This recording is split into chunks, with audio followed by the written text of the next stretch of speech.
Prepare yourself. Oh, this is the Ninja Troll Digicast. Hello again and welcome to the Cathedral of Wisdom, or what was it, the Synagogue of Schlemiel. Yeah, Synagogue of Schlemiel for the Ninja Troll Digicast. I am Tim Dixon. As always, here with me is Professor Pixel Mike Worth, and we're here for our own little brand of fun and frivolity and craziness. Coming up this week, we're going to take a look at some movie and TV news. We got a lot of casting notes coming out, some rumors about who might be coming to direct something at DC or Warner Brothers, I guess technically it is. And also, we got a little word on our buddy Kylo Ren in the new Star Wars movie. Nice. Got a little insight into his little character. Cool. We're also in our Exploring the Multiverse segment. We're gonna actually, what are we doing this week? It's the Crisis in Yesterday and Crisis in Today. That's It's it, the yeah. Lord of Time is our big baddie. The crises are starting to blend a little in my head, Yeah. so it's hard to keep up with. And we're gonna, in our showcase segment, we're gonna take a look at Jack Kirby. Awesome. We're not gonna be able to do his entire career because there's no way you can get that all in one. So what we're gonna do is we're gonna do a showcase on Jack Kirby in 3 parts.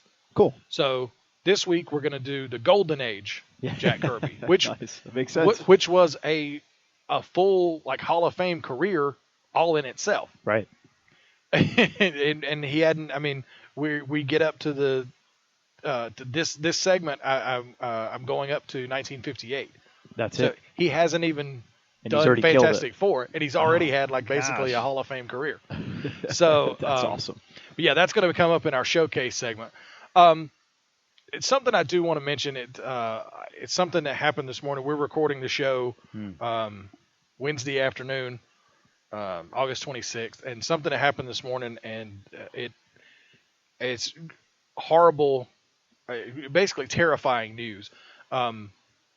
A TV crew in Virginia. I'm not sure of the exact location in Virginia. It was a smaller station, I know that. But a reporter was doing basically just a fluff piece for a morning show at a water park. And a gunman came up and shot the reporter and the photographer, fatally shot them. And the person that was being interviewed last I heard, was in surgery. I don't know Wow. what the So outcome this was that. the crew, the reporter, and the person Yes, being interviewed. the photographer, the reporter. That was his target. Apparently, it was an ex-employee of the station. Wow. He had been fired and was, I guess, disgruntled and came there because he knew they'd be there. I'm not real sure exactly what happened. And for those that don't know, I worked in local TV news for 17 years. And it's kind of a joke. We always say that, TV is an incestuous business because you always, I worked with so-and-so over there. And like you Right. meet somebody that works at a station. Oh, I used to work with so-and-so and you work with them now. It's all interconnected. Almost a large family. It's a large family. Yeah. And even though these people are in Virginia and I didn't know either one of them, it's just the fact that I was in that same position, and I can imagine myself. I mean, this happened live on the air, Horrifying. and so I can imagine being in that control room, watching it, and going, "Okay, what the hell just happened? And what do we do now? And what do we Yeah. do now? How do we Yeah. handle this? And Yeah. so, I think the worst thing is because it was it's a smaller station, of course, it's, really kind of a closer knit group. The reporter was dating another reporter at the station. They had actually just moved in together. Oh gosh. And Yeah. Allison Parker. Allison Parker, and I think it was Adam Ward was the photographer's name. Yeah. He had his fiance was the producer of the morning show. She was in the booth and watched it happen live. Unreal. And it's so difficult for me to wrap my head around this, and it's affected me way more than any regular shooting is horrifying to hear about, but this is something that really kind of hits home for me. This is a new a and new it's kind of low. yeah, and Yeah. it's like I said, I just flash back to being in that control room during a live news broadcast. Something like this happened. What do you do?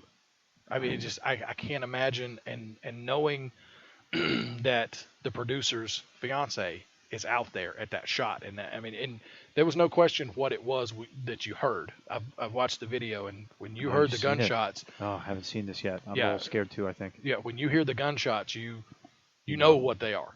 Oh, And the camera falls, and then they immediately cut back to a very the shocked station. anchor going, Wow, okay, we're not what's sure just what going on? just happened, but we'll get it figured out. And it just, and the one of the most chilling things is the guy, he shot video of himself Doing shooting them and tweeted it out. You're kidding. Thankfully, Twitter killed the And it the didn't account, bounce like, around. yeah, almost immediately they got rid of it.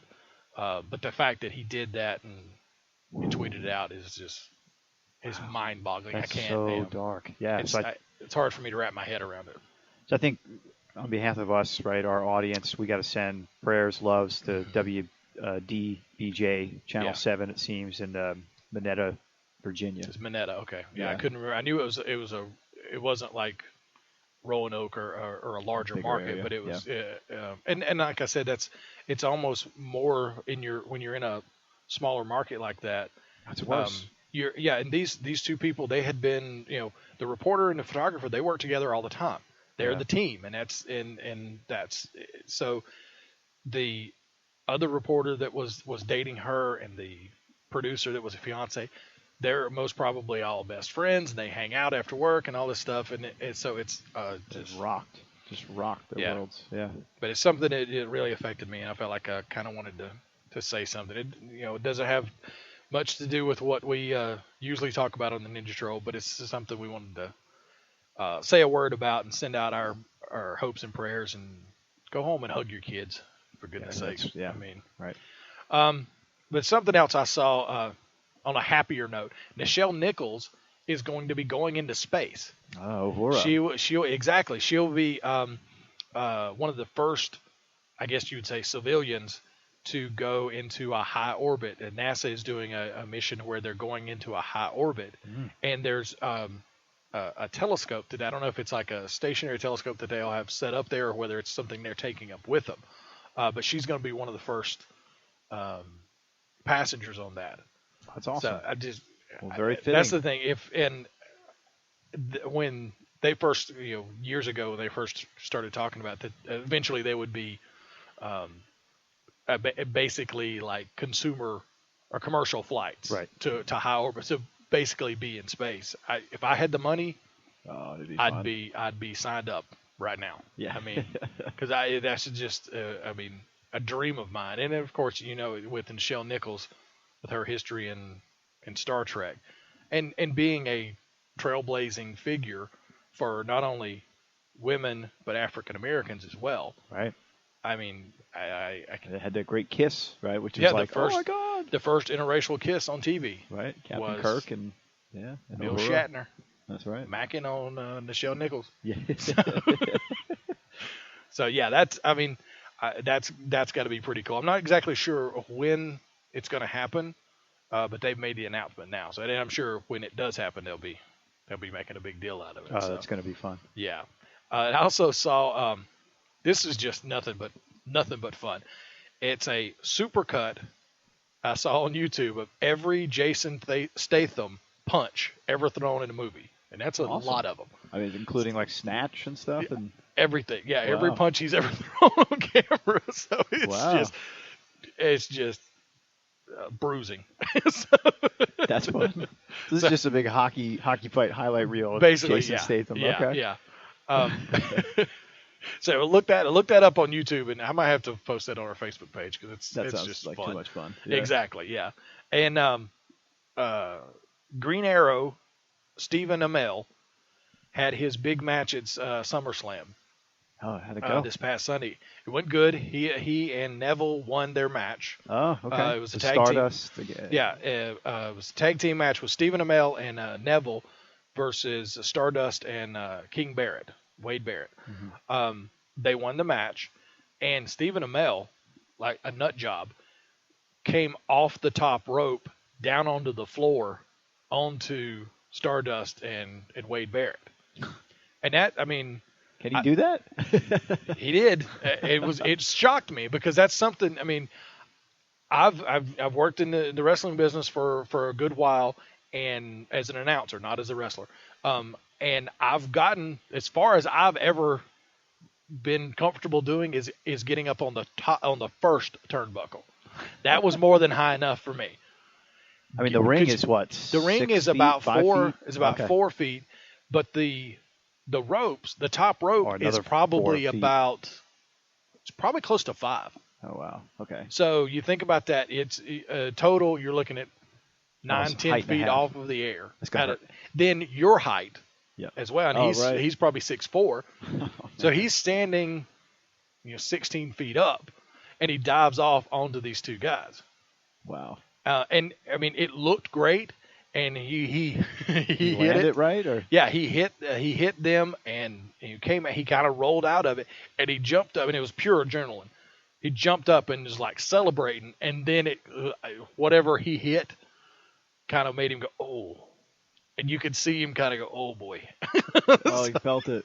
Yeah, he felt it, because I mean, even if they catch you, and it's not fake, it's scripted, but You're still throwing your body exactly that many feet into a yeah, human. exactly. It's You not can't soft. you can't fake gravity.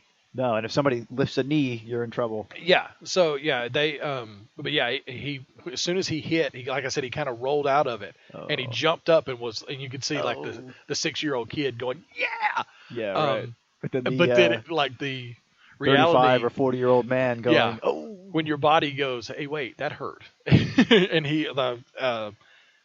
did that and threw Barrett back in the ring so the Neville could get Finish the him. pin, Yeah. and then he got back in the ring, and it was like when he goes to raise his arms, he's just like, oh boy. Oh. So I think he's gonna spend some time in the whirlpool. Yeah, So- right. Well, that was like Hulk Hogan ripped up his whole back, right? Scoop slamming Andre, right? Well, at WrestleMania that's 3. That's a nice story, but Oh, well, it looked like it. well, I mean, to hear Hogan tell it. Yeah, he Yeah. like yeah. Andre weighed 8,000 pounds at the time, and Right. Was he and 500 pounds at the time? he was maybe? probably legit at least 450, if not more. Okay. So it was. It was not like he was lifting a bag of groceries. No, but he scoop slammed him. It wasn't Yeah. like he didn't pick him up from the floor, Yeah. deadlift. So Yeah. Okay. So yeah, but it was. But Stephen Amell's aerial antics. Yes, it was earned him an impressive. ouchie. Okay. It was impressive. It was very impressive. So, cool. but yeah, let's just that kind of leads us straight into our movie and TV news. News from Agents of Shield. Lash has been, which is a new Inhuman. It I think he was just introduced in like 2007. So he's In the comics. yeah. So he's relatively new. Oh, he's cool looking. Yeah, it's very cool looking. It looks like Like a pumped up Wolverine. yeah, and it used to be there was a video game that had, it was like a fighting game that had a character that looked like that. It reminded me, but I couldn't place it. He either looks like Blanca from Street Fighter That's it. or Akuma, who was like the equally enraged haired Yes, yes. fighter. It was a Street Fighter that it reminded me of. Cool. Yeah, Kind of looks like the Pit a little bit. Yeah. The Image title. Mhm. Who was the Pit? Sam Keith did that was Sam Max. Keith. Yeah, Did no, he also did do Mac. Pit? I think he also did Pit. Okay. Um, He kind of got that feel. This is with the yeah. eyes, because Pit had red eyes. Yeah. That were. Yeah, but the guy who's been cast is Matt Willig. Hmm. I'm not sure what else he has done. I don't see a whole lot. Matt Willig. Wow, he's got the look. He's He definitely has the look. He kind of. he's a big dude. Yeah, I think he's just basically done. He's an ex-football player. I know that, Okay. and I think he's basically just kind of done Big dude stuff. big dude stuff. Yeah, essentially, he's played heavies in things. So Looks like he was on Dexter. Yeah, he was a football player. He was on NCIS. Was he a Panther? I don't think so. I think he was a Carolina Panther for a Was he? minute. Yeah, it looked like he might have been one. Okay. Well, that's a little cool. Oh, yeah. Their claim to fame to. I have to look it up and make sure. Yeah, but like you said, he's definitely got the look. Cool. So he'll be Agents of S.H.I.E.L.D. as this Inhuman Lash. Yes. And we've got a few Inhumans, right? They're starting to bring them more. There's more. I'm not sure what all. He did play. He played 14 years for the Panthers, Jets, Falcons, Packers, Rams, and the 49ers. Damn. That's been across the country. Yeah, right. Yeah, and he was on the Super Bowl team The Panthers? for the Panthers. Yeah. Oh, cool. Yeah, they. I don't know how many are gonna continue on from what they did last season. Into the movie realm, right? Isn't this just a prop up for the movies? I don't know. That's a good question. I know the movie was planned for 17 or 18. I think it's a ways out. Yeah. Yeah. So it'll be interesting if Agents of S.H.I.E.L.D. continues. I mean, I don't think it's in danger of being canceled. Yeah. But yeah, it'll be interesting how they marry the two together. With that, when the movie comes around, because they're using it as such a big component on Agents of S.H.I.E.L.D. to see how they integrate that into the movie when it comes out. Well, I like that the Agents of S.H.I.E.L.D. is getting a little more super. I mean, I know they've always been sort of like the finders of heroes and stuff, and we get a little demonstration of powers. But like, I like that they're starting to now maybe have operatives, that are in it. Well, that'll definitely, that's definitely going to pick up next season. It's going to be them actively going and finding metahumans. Metahumans, right? For lack of a better. Is now the word now, because they can't say mutants. Going to find people like that and actively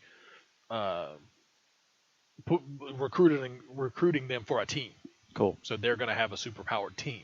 Great. So it'll be interesting to see what characters they throw in there. Inhumans is set for, at least now, November 2nd of 2018. 18, okay. And it will be like in proximity to maybe Amazing Spider-Man 3, and then preceded by Aquaman, which will be in the summer. Okay. So it won't have a lot of noise around it. So could stand alone be good. Yeah. And also, ABC has ordered a pilot for the Mockingbird character that from Marvel. Yeah, from Agents of S.H.I.E.L.D. So it'll be like a spin-off of Agents of S.H.I.E.L.D. The Mockingbird character actually started. It was middle of last year. Cool. She was introduced as a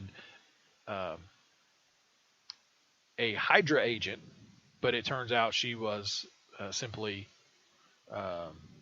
undercover for Coulson as a S.H.I.E.L.D. agent. I'm looking for. I see she's got her characteristic sort of stun sticks. Yes. And she is I'm trying to find the girl's name who play Adrian Palicki.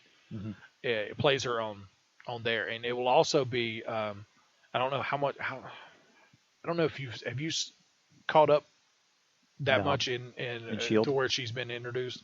No. Okay, yeah, she was introduced, like I said, working for Hydra, but turned out she was a double agent, and her ex-husband is also part of the team. He's just basically a mercenary. Okay. Not a S.H.I.E.L.D. Well, he is a S.H.I.E.L.D. agent now, but he was introduced as basically, we need extra muscle. Let's hire this guy. And so you've got a dynamic with the two of them. They're originally weren't together. Now they're back together, like reconciling their relationship. And so it's going to be the two of them in the pilot or in the spinoff if it does go to series. But I mean, and I got to say, Black Canary's starting to get some like, fanfare. I think people appreciate that character on Arrow. Mm-hmm. I think Marvel's gonna sort of cut off that at the pass, because like Black Canary and Mockingbird are similar. They're very similar, yeah. The way that they fight and look, even maybe Huntress you could argue is in that world as well, just in costume aesthetic. But that's cool. It'd be great to have a butt kicking lady. And she's definitely been that on the show. She's It's a lot of fun to watch. Yeah. And it actually has been fun to watch their story arc with the two of them. Basically starting off like, kind of an eye roll when the other says something, kind of that, ex-wife, ex-husband kind of deal. It's like, oh, good There God. you go. There you go. And, Talking about that stuff. and actually realizing that they do still care about each other. And then towards the end of the season, actually in the finale, one having to scramble to save the other and realizing I've got to do that. I cannot let them get hurt. So it's nice to kind of see that progression. They've done well with that storyline. Cool. So when's that set to? It's just been ordered, so I haven't Okay. even heard about anything as far as being a script being put together or anything. Probably next year. Right? There's no Probably. way we're going to have it. This fall. It'll take time to put everything together and shoot the pilot and do everything. So Cool. We talked a couple weeks ago about a rumor of a new Blade movie. Yeah. Now the rumor is saying that it's saying now the new Blade movie, so it's taking it as an axiom that it's going to happen. It will focus on Blade's daughter. Ah. Wesley Snipes may be in it, but as a mentor, dad, father yeah. figure to her, maybe like a didn't he have Whistler? I don't know. I saw Blade 1. And that was It's it. been a while since. Did they introduce a daughter character in the? In the third one, I never watched the third one, but I think there was Jessica Biel was in it. I don't think she was supposed to be his daughter. No, she was Whistler's daughter. Whistler was like his grizzled old mentor in the first one. Okay. If I'm remembering correctly. Yeah, it's been a minute. Yeah, it's been a while. And I think Jessica Biel was Whistler's daughter. Okay. Was introduced in the third one. But this is going to be Blade's daughter. So it'll be interesting to see, okay, will she have powers? Because he's part vampire.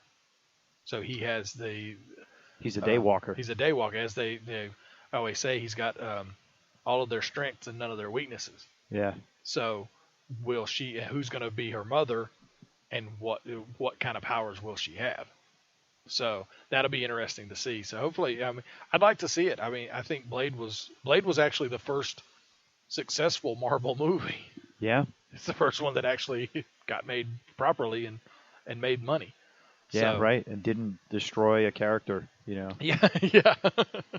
Which has unfortunately been the case in some recent cases. Mm-hmm. News out of Flash, they have cast, and I think this is a big one. They have cast Violet Bean as Jesse Chambers, who is better known as Jesse Quick, another speedster. Ah. So that will be interesting of whether, because we know we're introducing Earth 2 at least. Yeah. So, and her father, in the comics, she was the daughter of Johnny Quick and Liberty Bell from the JSA. So, is she going to come from Earth 2? Or, is that how she's going to be introduced? Or is it just going to, are they just taking that name and completely redoing her origin story? And Johnny Quick, though, was the bad guy, right, in Earth 3? No, right? no, that was what he was called, but there was a Johnny Quick that was a good guy in Earth 2, I believe. Oh, okay. Yeah, because I remember Johnny Quick was in our crime syndicate. That's what he was called in the crime syndicate. Let's he was like that cracked out Flash. yeah.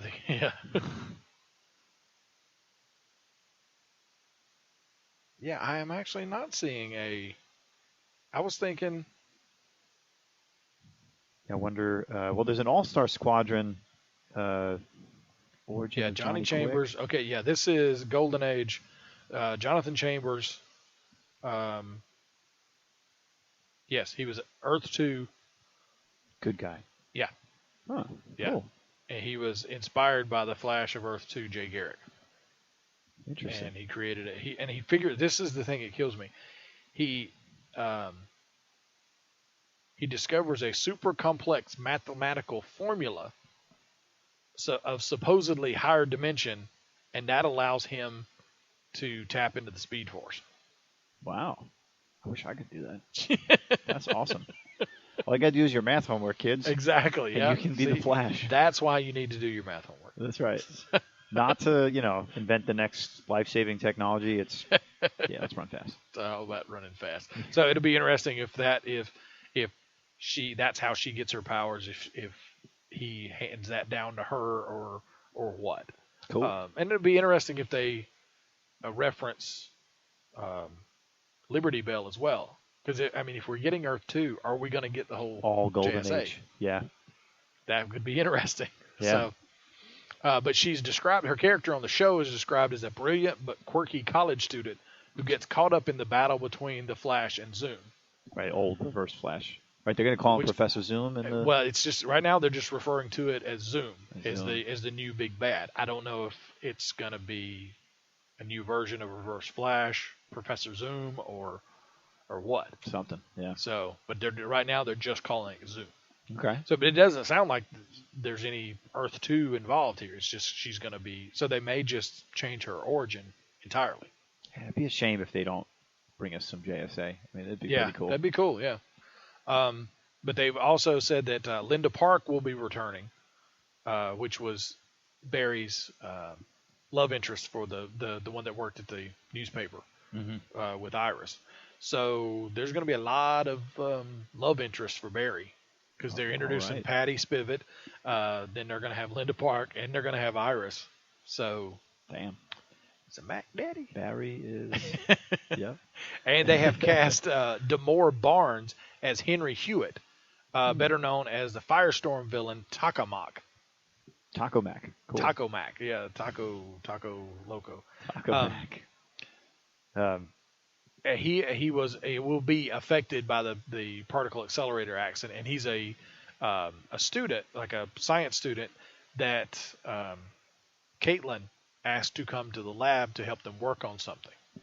So yeah, I think like at that point it goes bad. Like yeah, he has energy manipulation powers, but he wears, I guess that's maybe a containment suit that he's wearing. Okay. Because I've seen the pictures of him there in the suit. So it'll be interesting to see whether I kind of assume he's going to be a bad guy, but they bring him in there and maybe they have to deal with him while he's in there. Yeah. So it may be an interesting new twist on things that they've got somebody who's basically just there to try to get new ways to control his power. Yeah. Because it's not like he's manifest. I think he realizes he's got these powers, and is just itching to get into Star Labs. Oh, to like train. Yeah. Sort of like the X school. Yeah. So that'll be interesting. That's cool. And actually, right after we did the show last week, a rumor started floating around that George Miller, from Mad Max fame, was going to be coming to Warner Brothers to direct Man of Steel 2. Now, that rumor has kind of adjusted itself a little bit because somebody basically else came out and said, well, he may be coming to Warner Brothers, but it probably won't be for Man of Steel 2 because that sequel is on permanent hold. Permanent is hold. Is the words they used.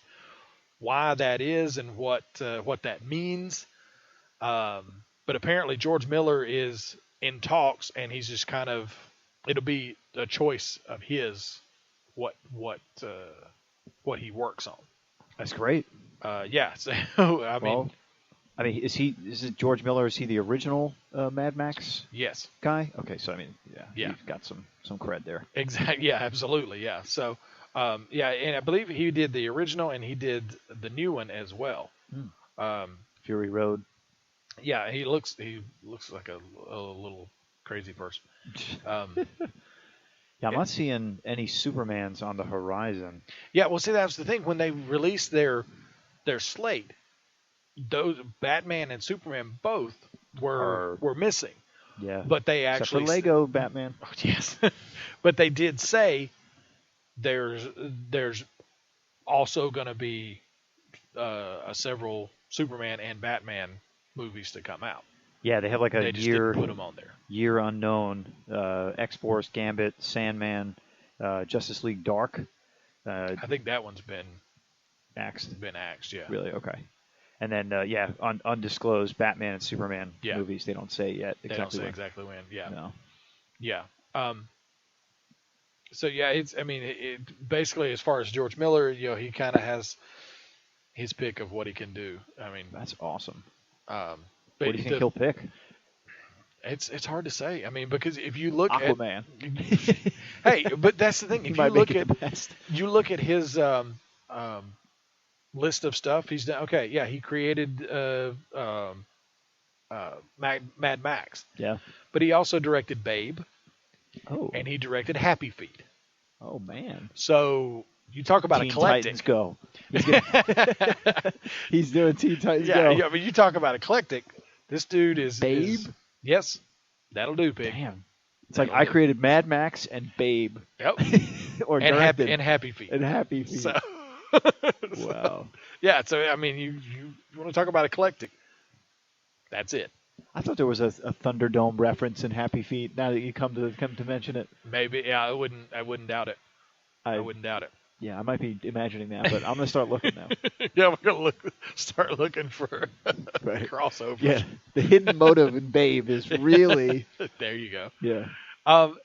News from Star Wars: The Force Awakens. Mm. Kylo Ren, the cross-hilted lightsaber wielder that we've seen in the He's promos, not gonna be Sith. he is not a Sith.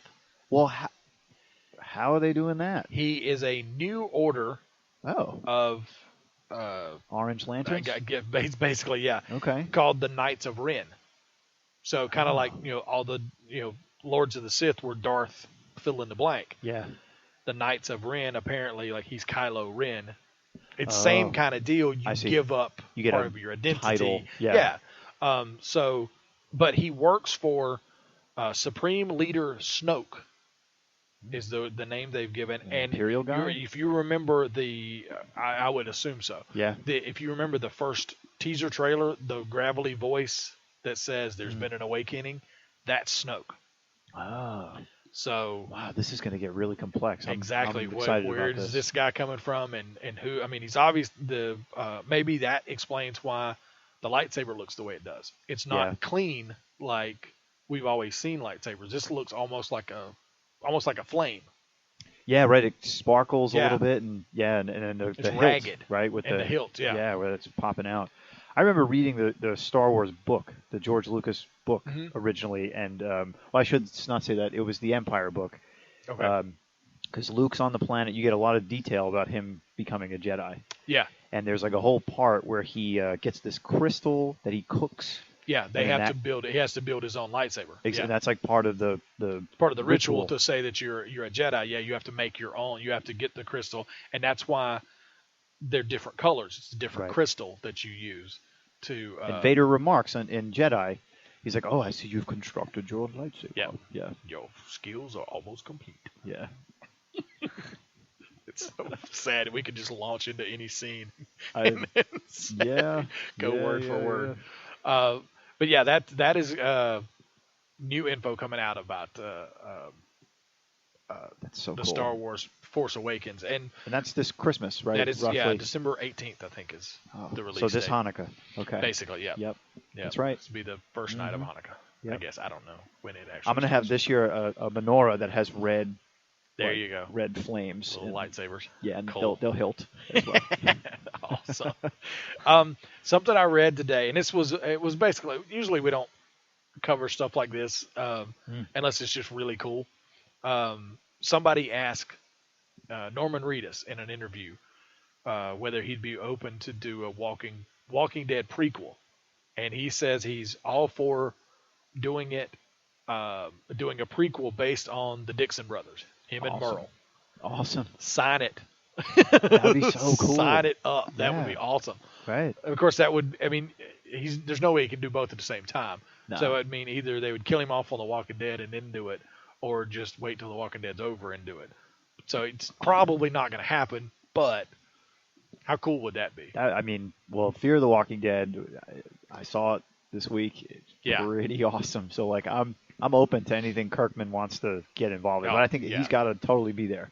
And And be but the- the Dixon boys weren't Kirkman. Yeah, they weren't canon. Yeah, they right? weren't. They weren't in the comic at all. Right. So- But Merle wasn't. No, Also, I thought it Neither was one of just Daryl. no, neither Oh, one so of it's them. Merle. Okay. I don't remember ever seeing Merle in the comic.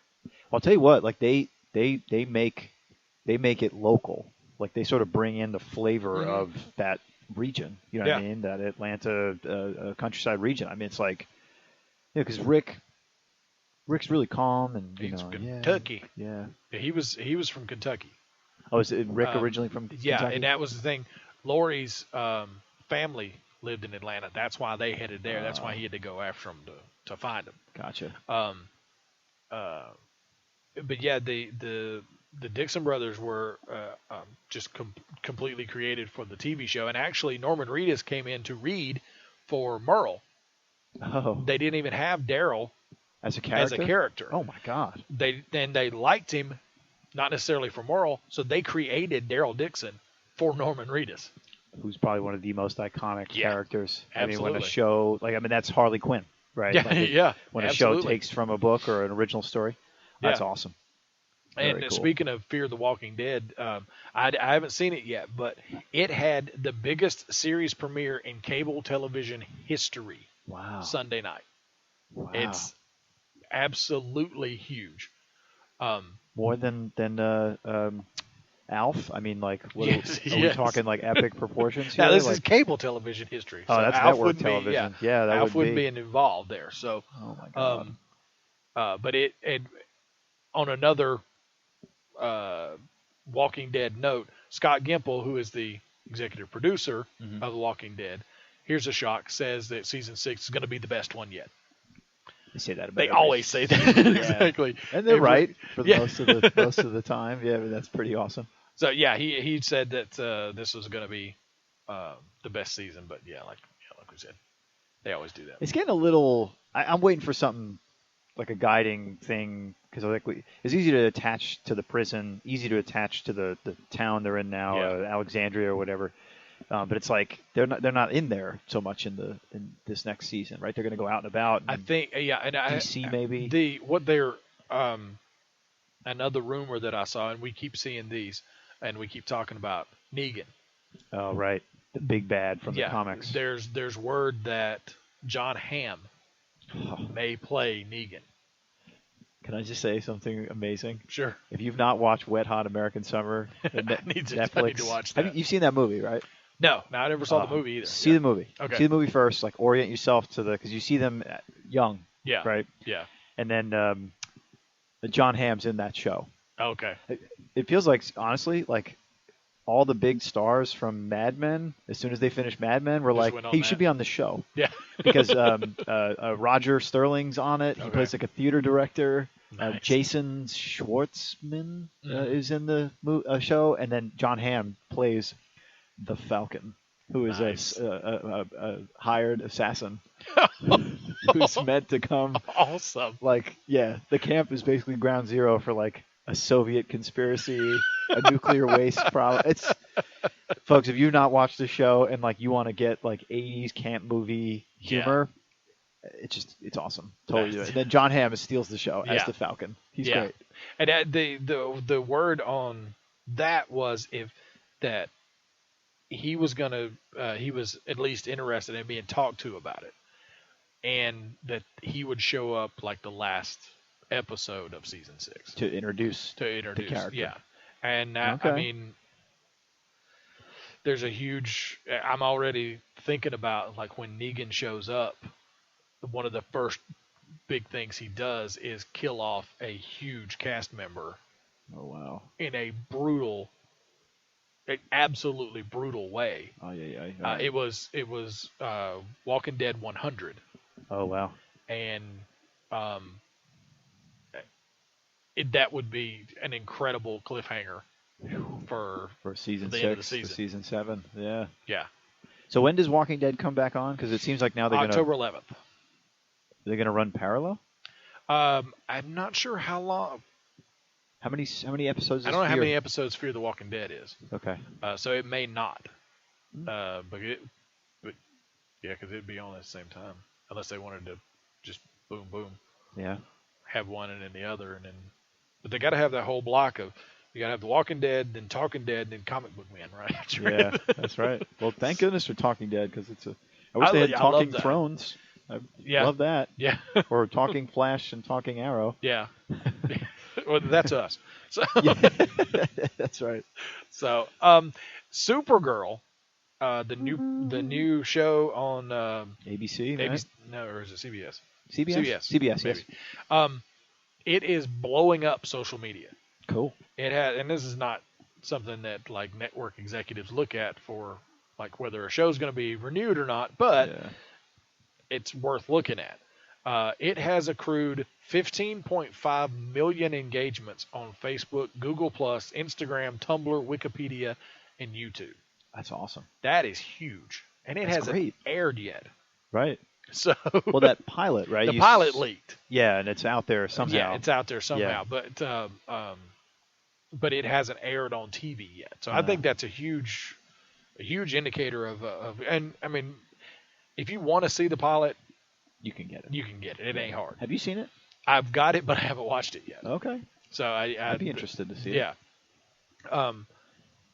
So yeah, that's a real big indicator of that that's going to be a hot show. Well, I don't know. Google Plus is pretty lame. Oh, yeah. So I don't know if you want to tout that. It's like we are the best on MySpace. Nice. Yeah. You can hang your hat on that. And Friendster. And Classmates.com. Okay, tell us about Hawkman. Hey, I've got an account on Classmates. Yeah, Hawkman has been confirmed as a regular part of Legends of Tomorrow. Awesome. So I'm loving Hawkman now. Yeah, I think this is because it was originally announced that Hawk Girl was going to be part of it. Right. Then it was like, oh, there's also going to be a small part for Hawkman.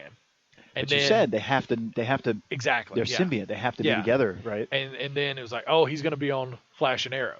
Now he's going to be. So it's like, I guess the concept is catching on. I guess with higher ups at CW. Yeah. So it's gaining momentum. You got to drop him in the Flaro Yeah. fish pond. Exactly. Let him yeah. swim around, and put him in the Legends of Tomorrow Shark Yeah. Tank, and Yeah. hope that So I'm all for it because I've always loved Hawkman. Well, I can't wait to see how they do him. Yeah. Right? There's so many incarnations of Hawkman. So is it going to be? And I think that's what it's going to be. The reincarnated.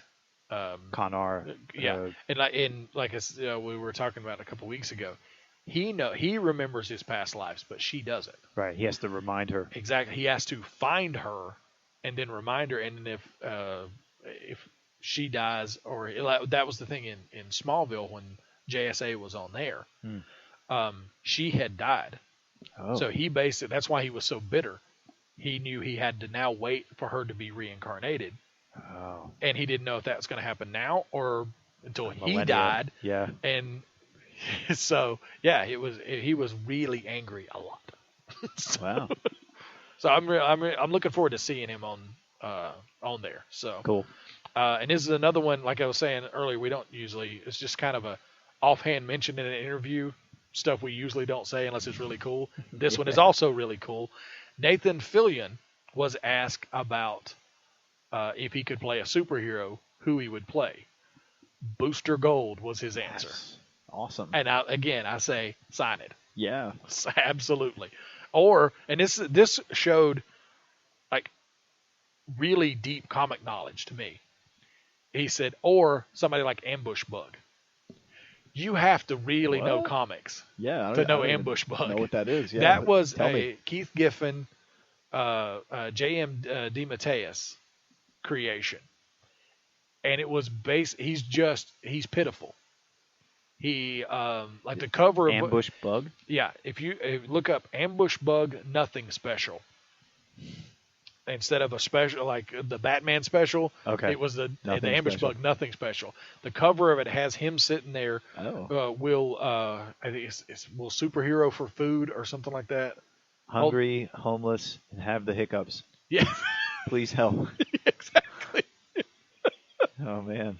Yeah, Ambush Bug is just silly. Yeah, I see.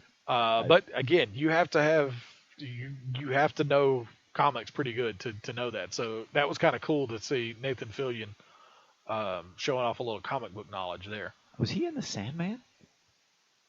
I'm seeing Ambush panels from Sandman. Yeah, where he's doing this. And Timmy, I'm so sorry that you are not, the Son originator. Somebody did a Son of Ambush Bug, Flash of Two Worlds parody cover. So I'm sorry. The guy's holding up money. I love that. right. If it's green, it belongs to me. Look what I just found. If it's counterfeit, it's mine. Is the other one I just.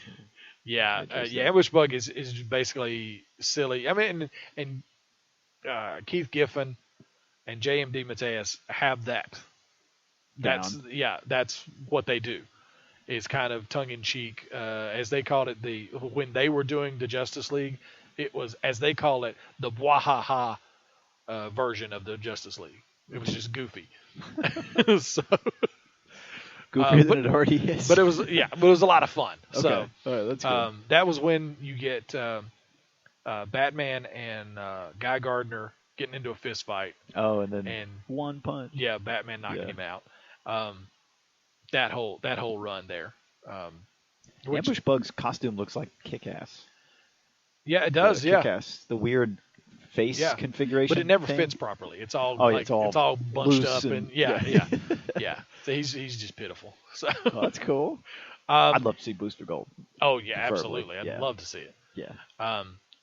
The Luke Cage Netflix show has cast Alfre Woodard as Mineta, who is listed as a powerful local politician. But some people are speculating she could also be a cover for Black Mariah, who is one of Luke Cage's big nemesis, who is a crime lord and a drug dealer. Wow. That could be... Oh, wow. She is no joke. Yeah, that could be interesting. She looks like she will beat you down. Rip your head off. Yeah. Or rip your arm off and beat you with it. And then cook you in her lasagna. Wow, she's a serious-looking lady. So, yeah, it'd be interesting to... oh, wow, yeah, I did... Yikes. Yeah, she's I don't know. No joke. Yeah. I wonder if Alfre Woodward looked at these... these pics. Before she's a large woman.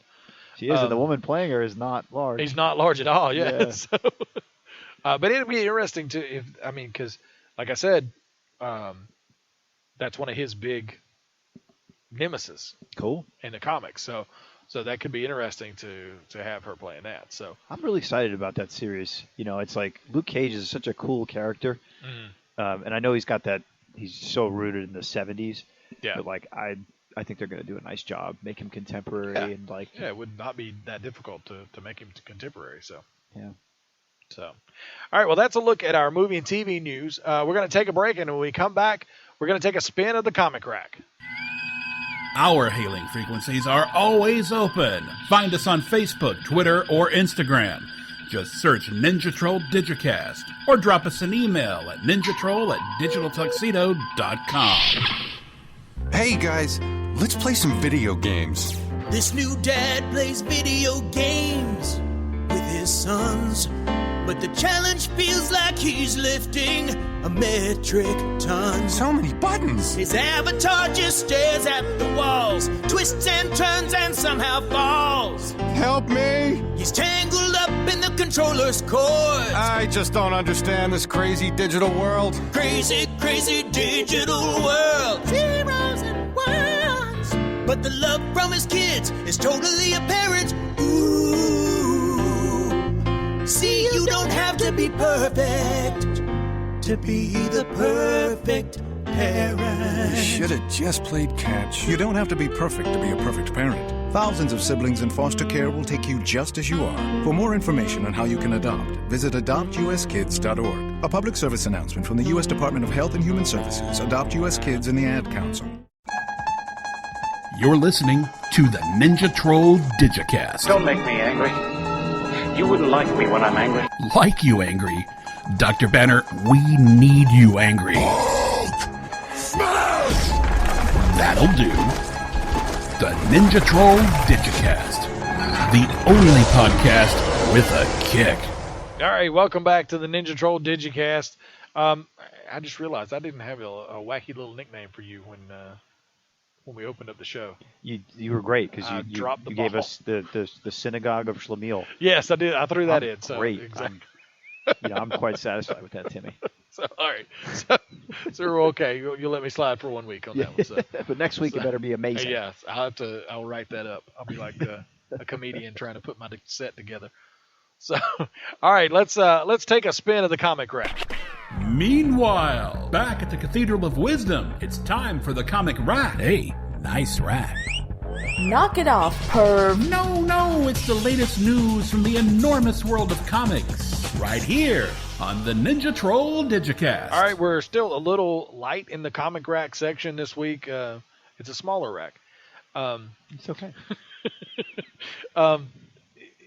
Since Marvel's still in their Secret Wars big thing, and they haven't debuted the all new, all different Marvel.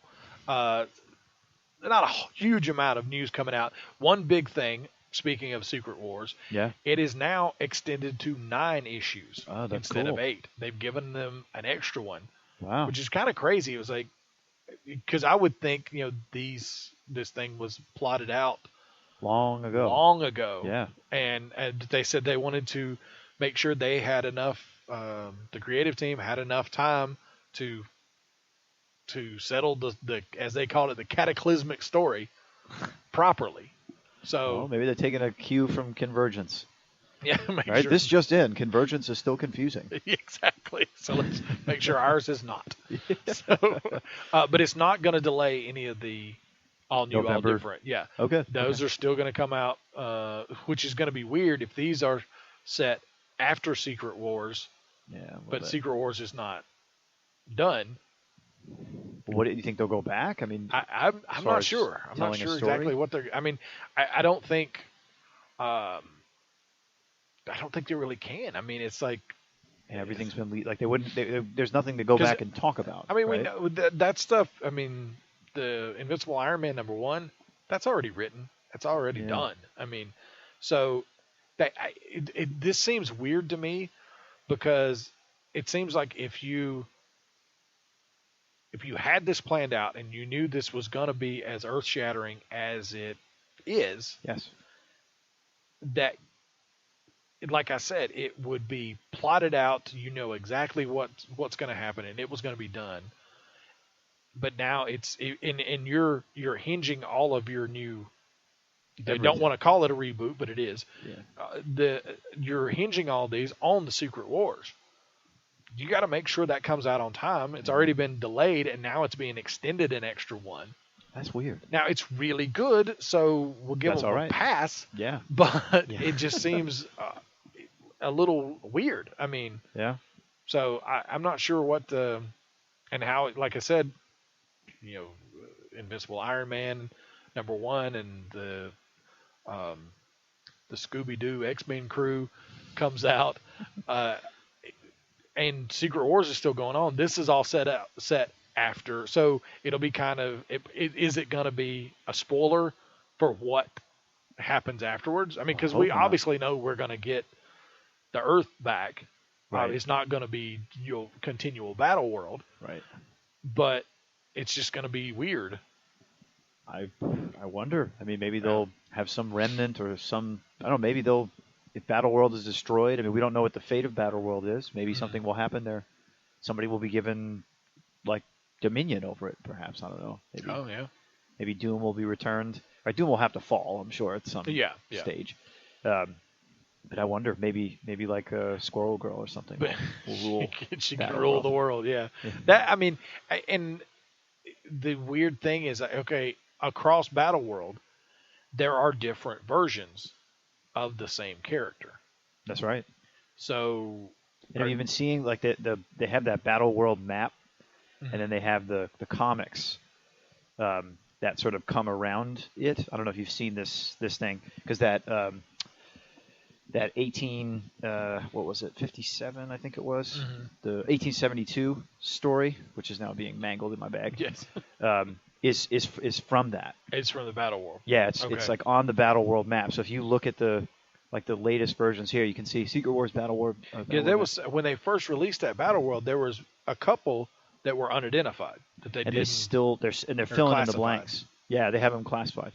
So there's a couple of things in here that I guess as time goes on throughout the unfolding of the Secret Wars story are starting to pop up in these maps, because you can go back and see ones that don't have some of these other pieces. Mm-hmm. So it's interesting. I wonder, are they filling in blanks? Will we sort of see this come out, and then those will become unclassified as time goes on? It'd be interesting to see. I'm not sure if Battle World still exists to a certain extent. Will you still have like different versions of the same character characters living on Battle World? It'd be cool to see some big deaths. If one character. Well, right, you were talking about the Punishers, right? Yeah. Yeah, one of them's dead. We're not sure which, because they're the unlucky identical. Frank Castle. Yeah, exactly. Yeah. So yeah, it's going to be interesting to see how they finish it out. And the 9th issue is now going to be released in December. Wow! So November will be like a glut of new comics. Yeah. Holy moly! And then all of a sudden, October they're going to do some in October as well.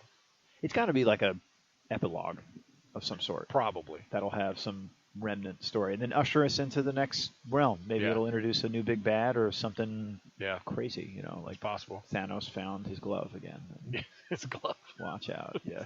The glove. It's not a gauntlet, it's just a glove. That would be awesome if they did a smell the glove like parody for Thanos. Thanos tap. That would be cool. Okay, well, that's the name of their record. Yeah. Also we talked a couple weeks ago about Superman. I think it was, I don't know if it was 42 or 41, revealed outed. They told the story of how he was, how Lois found out that. And then Lois sold him up the river. Right? And that's the thing. Yeah. Now Superman 43, which I think was released today. It's specific. The story I was reading had the pages there, but I was like, I actually want to read it. Yeah. It reveals why she outed him, which I'm interested in, because it happened. Why would she do that? It happened, post crisis. She found out, but then they lived happily ever after.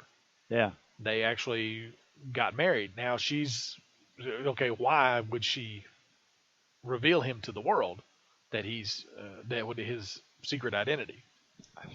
I thought you were Earth 2 Superman the whole time. Yeah, I need that salt and pepper on the temples. I'm still a little confused with all the. Like I said, I've read.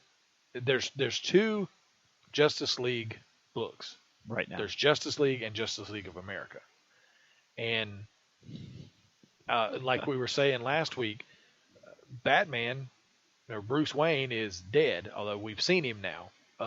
He's still alive, but he's all homeless looking with a beard and everything. But so Batman is James Gordon in the Robo suit, right? In the Batman titles, but not in Superman Batman. It's Bruce Wayne. Yeah, and he's alive. Yeah, yeah. In Justice League books, he actually, and I just read this one last week. He took Metron's chair, the new god. Oh wow! The Mobius chair. Yes. So now he knows all. Whoa! So the one thing that makes Batman even more powerful is a bigger brain. Oh my god! And he sits down on the chair and whoa! And he almost couldn't take it. Wow. And he was able to do it, and then he starts asking questions. And you can hear a ping every time an answer comes, and he asked. Did we hear the printout from the card? Basically, yeah. Ping. Yeah. Like in the back computer used to do. Yeah. Wow, I'm looking at a picture of this. This is incredible. Yeah. Yeah. And he asked. Oh, the identity of the Joker. He asked the identity of the Joker, and you see the ping, and he goes, "No, that can't be right." And then something else happens to get his attention off to something else. Oh my god! So it's like one of that's the awesome. Yeah. So now he knows, but which he isn't. So now, like, again, I'm getting confused with all these things. You almost need like a scorecard at the beginning to go, okay, this is where this is set, where this book is set. That's right. It's not. That sounds incredibly interesting. Yeah, I'm waiting on the next one. That is the Justice League book. Then the JLA is the one that we were talking about last week with the Rao storyline, where it's supposed to be the Kryptonian god. Right. Who's come? The funny thing is, Rao sends out his prophets all over the world to spread his message. Oh, one of the places he goes is Atlantis, and he talks to Arthur, Aquaman. Yeah, Aquaman. And he says that the prophet says that Rao is sending his word of protection and peace and everywhere. And he's like, so you were Kryptonian god? And they said, yes. How'd that work out for you? Yeah, right. He basically called. It's like, okay, you were the Kryptonian god. Krypton's not there anymore. That's right. Yeah. So everybody's dead. For work? Yeah. Everybody's dead. So what happened? So yeah, and it's a good thing to point out. Which, like I said, I'm just waiting on the other shoe to drop on that one. There's shenanigans. I mean, DC, what are they doing? Yeah, I'm looking for them to reveal who Rao is. I think it's somebody. It's a Joker. It's some big bad. It may be a new one. I don't know if it but he's not what he says he is. Mm-hmm. And he seems to have convinced Superman a little too quickly. Yeah, he's into the whole. Yeah. So I'm thinking he hasn't done something to him, maybe, or that's what I'm thinking. Yeah. He may have somehow, because when he first arrived, Superman flew up to meet him, and then got knocked out and was falling. Damn. Yeah. I wonder if he hit him with like the Kryptonian church wine. Maybe, yeah. That little thing with in the Catholic Church where you got the incense burning, you just bang, hit him with that thing. So I don't know. So I'm waiting on the next issue. The next issue to see. That's cool. Yeah, I want to read this. This is Justice League. The one with Batman in the Mobius chair. Yeah, that's Justice League. Justice League. JLA is the one with Rao. Okay. Because I bought that #1 when it came post-Convergence, I think, or around the time of Convergence. So that's that storyline. Yeah. Okay, cool. So I've got that. I think I'll start that one. Yeah, and the Justice League it was kicked off with the New 52, so it's at like 42. Okay. Something like that. 42, 43, something like that. Cool. So that's our very short comic rack. It's just a handful. Yeah. Just not that many this week, but hopefully very soon that we'll be getting those. We need 2 comic racks. There's new Marvels kicked off and get all those going and see a little bit more of the post-Convergence DC world. Yes. I'm still waiting on the next Black Canary. I've given them one more because they always talk about I'll give 2. #3 came out. Did it? Yeah. I haven't seen it yet. So I've been reading 52. Oh well, yeah, you got that to do. So I'm getting behind with my regular books, but yeah, if the third one's out, I'll give them another one on that to see how they play out the husband deal. Yeah, I got to go back and finish the second one. I read the first one, but yeah, I don't have it with me. But I picked it up. Yeah, Black Canary 3 is out. So yeah, that was nice. So like I said, I'll give most anything at least two issues to see if I get into it. This one barely, right at the end, made me interested. So, they're testing their limits with you, Tim. Yeah, exactly. Yeah. So I'll give them one more. There's your reprieve. You just do like the Secret Wars. You just extended it one more issue. So, all right, we're going to take a break and we're going to come back and we're going to explore the multiverse. Just now, another kid dropped out of school. There's one every 20 seconds. Over 200 kids an hour. That adds up to nearly 5,000 kids every school day. If we do nothing, 3.5 million kids won't receive a diploma over the next 4 years. But there is someone who can change that. And that someone is you. United Way knows that kids who have a caring adult in their life are more likely to make it. So make a pledge. Tutor a child who needs help. Mentor a kid who needs someone on their side. Volunteer to read to children. Because the path to success or failure starts long before graduation day. And the difference between a graduate and a dropout could be you. Take the pledge to volunteer now at unitedway.org. Brought to you by United Way and the Ad Council. Come and play with us. Evil spirits. Can't hurt you here. You're safe. The Ninja Troll Digicast. I ain't afraid of no ghosts. But I am afraid of ghosts, so I don't know what to do. I'm afraid of lawsuits. That sounds so much like New Drug by Huey Lewis. It does. That's an old fight, though, isn't it? It's true. I think that's been played out in the courts before. Yeah. So that's not our fight. No. So all right, now it's time to go back to the misty borderlands and visit the multiverse. Now it's time to explore the multiverse. On the Ninja Troll Digicast. All right, this is our Exploring the Multiverse segment, which we have been doing for, I think, 8 weeks now? 7, 8 weeks, something like that. Yeah. We are starting to, the first instance of the multiverse in the DC Comics was the Flash of Two Worlds. So we started there. We then visited Earth. Earth 1 is where the Silver Age Justice League is. But we visited Earth 2, which is the home of the Justice Society of America. Then Earth 3, where the Crime Syndicate was. Then we saw Earth A, which was actually an alternate Earth where the Justice League didn't exist. Yeah. And was actually, they were replaced by some slimy little hoodlums. I've forgotten now. Yeah, right. Where they had, they were like, yeah. You had the Flash with the little pencil mustache with the. Yeah, they were. Yeah, he's a bad character. Regular dudes. Yeah. But that Earth was done away with by the end of the story. But we visited Earth X, which was an Earth where World War II had extended. Actually, the Nazis had won World War II, and so America was still. They were like an insurgent force. Yeah, the freedom fighters led by Uncle Sam were still fighting the Nazis in the 70s. Then we visited Earth S, the home of Captain Marvel and the characters from the Marvel family and the characters from Fawcett Comics. Yeah, Plastic Man. No, Plastic Man was Quality. Oh, it was Quality. So he wasn't in X, but he came with that group. Oh, with that. Okay. So. It was kind of weird because he had already been Plastic Man had already been brought into the DC universe, yeah. But they decided to make a new world with them, with the Freedom Fighters. So yeah.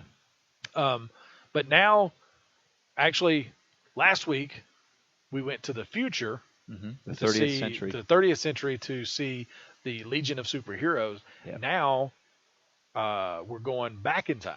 Is that correct? We're doing both. We're doing both. Okay. Yeah. We've got so we're looking at Justice League of America 159 and 160 from November of 1978. So our big bad is somebody called the Lord of Time. Different than the Lord of the Dance. Oh, yes. But equally as famous. And this character is somebody who clearly, right, can sort of travel time, can do things with time, and that's what he does. He actually sort of brings some other characters into the fold who I'm not sure if we've met them yet in the DC world and sort of where they maybe come from. They're called the Five Warriors from Forever, Black Pirate, Enemy Ace, Jonah Hex, Miss Liberty, and the Viking Prince. Okay. Yeah, so those are, yeah. I mean, I know those names, but they were part of Crisis. So okay. So, I know them from there. So I don't know exactly when they were introduced. When they're introduced. And if they're from another company. I mean, they're kind of weird characters, so I wonder if maybe... Jonah Hex has always been DC? Confused me. I don't know. I never really got Jonah Hex. He's like a disfigured gunfighter. Yeah. Yeah. Well, that's the team. That Jonah Hex has always been DC. Always been DC? Yeah. Okay. So these might have been like sort of... They were Golden Age All-Star Western. No, first appearance was All-Star Western number 10 in 1972. Oh, so So- he's relatively new. Yep. Okay, so then they're bringing newer DC characters perhaps into the mix. But one notable Earth 2 character is Helena Wayne, the Huntress Yeah. from Earth 2, who's the daughter of Batman on that world. Batman and Catwoman. Batwoman and Catwoman. I was going to Yes. ask you who her mom was. It's Catwoman. Yeah. Yeah. Yeah, that was the thing. It's weird. He doesn't quite know how to operate with her. No, and they do. They get a chance to, and she calls him uncle. Yeah. Which is like, oh, okay, weird. Yeah, yeah, because it's not her dad. So, I mean, it's a younger version of her dad. Yeah, right. So, yeah, she just calls him uncle. Yeah. Yeah. But it's weird. So some fun stuff happens here, and we have a brand new swanky lounge. Tim, Nice. we keep having our digs sort of re-upped. It was first. It was the Misty Borderland. The lounge at the Misty lounge. The Borderland. lounge at the Misty Borderland. Yeah. Which we should open a bar called that. Yeah. And then the next part was was it the satellite? the satellite. Yeah, That they was had later, right? The watchtower. Yeah, they had the digs in the watchtower. I still That think both teams had the lounge. access The to. lounge was the best thing. I mean, it had the lava lamps. It had the cool. The hanging lamps and like Yeah. the crazy shades, and everything was curved, and That's good stuff. But now we're in Gotham City on Earth 1 in the 70s, of course, at Club 22, which apparently is like a big deal. It's in Gotham City. Gotham City, yep. So we see this sort of scene where the Justice Society and the Justice League are having like a big annual dinner. They're like, we should meet every year, just in case something happens. There you go. So anyway, I love this the panel where they're all sitting around having a dinner. For some reason, Elongated Man has stretched his head over to like look right at the Atom, who's tiny and standing on the table. Why he's shrunk and not like normal size and sitting at the table, I don't know. But. Good old Ray. He's got to keep it interesting, I suppose. But from the Earth 1 JLA, we've got Aquaman, Ray Palmer, as we mentioned, Batman, Dinah Lance, Bat Canary, Elongated Man, Barry Allen Flash, Green Arrow, Green Lantern, Hawkman, Hawkwoman, Red Tornado, Superman, and Wonder Woman. It's a full roster. It's a very full roster, yeah. And then the JSA, Dr. Fate, Dr. Midnight, Flash, Jay Garrick, Green Lantern, Alan Scott, the Huntress, Helena Wayne, as we mentioned, Star Spangled Kid, Sylvester Pemberton III. Nice. Who makes a comment about that? Grandpa Superman, right, from Earth 2. Yeah. And then Grandma Wonder Woman from Earth 2 as well. And as we mentioned, the Lord of Time is the big bad. And he's got the place that we go is like another Misty Borderland type of place. Okay. It's the Palace of Eternity. Oh, I like that name too. Yeah. And it's not where He-Man lives at all. It's or it's like it sounds like a bad disco. It like does, that, yeah. that like Studio 54 beat in New York. And that exists outside of a dimension, I suppose, from Earth 1. They don't say specifically, but it's way ahead in time. It's like in the year 3786 is where he sort of resides. So he built this place. And now the real thing that he's done is he's built this sort of living brain computer that is can control time and is sort of artificially intelligent. So it's interesting. That plays a big role in what we got going on. And then we have Dick Dillon and Frank McLaughlin on art again. So again, their stuff's just getting better. It's just it's really cool. And then Jerry Conway, who's I hadn't heard of, is the writer. I have. He's a known name. Cool. I couldn't pick out exactly like something he's stuff. famous for doing, but I know that name. So cool. He's probably one of the guys who just kind of bounced around from one to the other at DC Comics for a lot. So like, all right, you do the Crisis. Yep. So quickly here, we're in Earth 1, Gotham City at Club 22, right? Really exciting place. And the Lord of Time builds a device that can control the flow of time through his the Eternity Brain is what it's called. It's the living computer. So it's a HAL 9000 with like real flesh and stuff. Now is this funky helmet he's got on? Is that because he's got a helmet with like little antenna coming out the side? The Lord of Time. Does that connect him to the? I think it just gives him Wi-Fi in the Nice. 38th century. That might be it. But He's got a little Apple Watch. yeah, he does. Right. He looks like Zoom or not Zoom. Who were we talking about before? The Johnny Quick. Oh, He's got yeah. that kind of It look does kind of, yeah. to him. Yeah, Lord of Time's an interesting character. He wasn't really rebooted until like 0 Hour and some of the later stories. So it's interesting that he's here. So really quick, he gives the Eternity Brain the mission to find 5 heroes and give them special powers to attack the Justice League and the Justice Society. Oh, so he soups them up. Okay. Yeah, so Jonah Hex and the Viking Prince and all them have extra powers, more so than what they originally have, which is some of them none. Yeah. So it's his evil plot to make this happen. He's been scheming for a while in this Palace of Eternity and all that good stuff. So the Forever warriors come in, bust open the window of Club 22, the signs falling down and all this stuff. There's some funny panels where they're like, and the Viking Prince has a ship that he flies in, and they kind of all come cruising in. It's a very, very sort of unique bunch of misfits, which is quite interesting. And the scheme was that he was going to use the brain to slow the flow of time, so that he can sort of pull off what he's trying to do, and then basically that like he never told the computer to stop. So he built this program.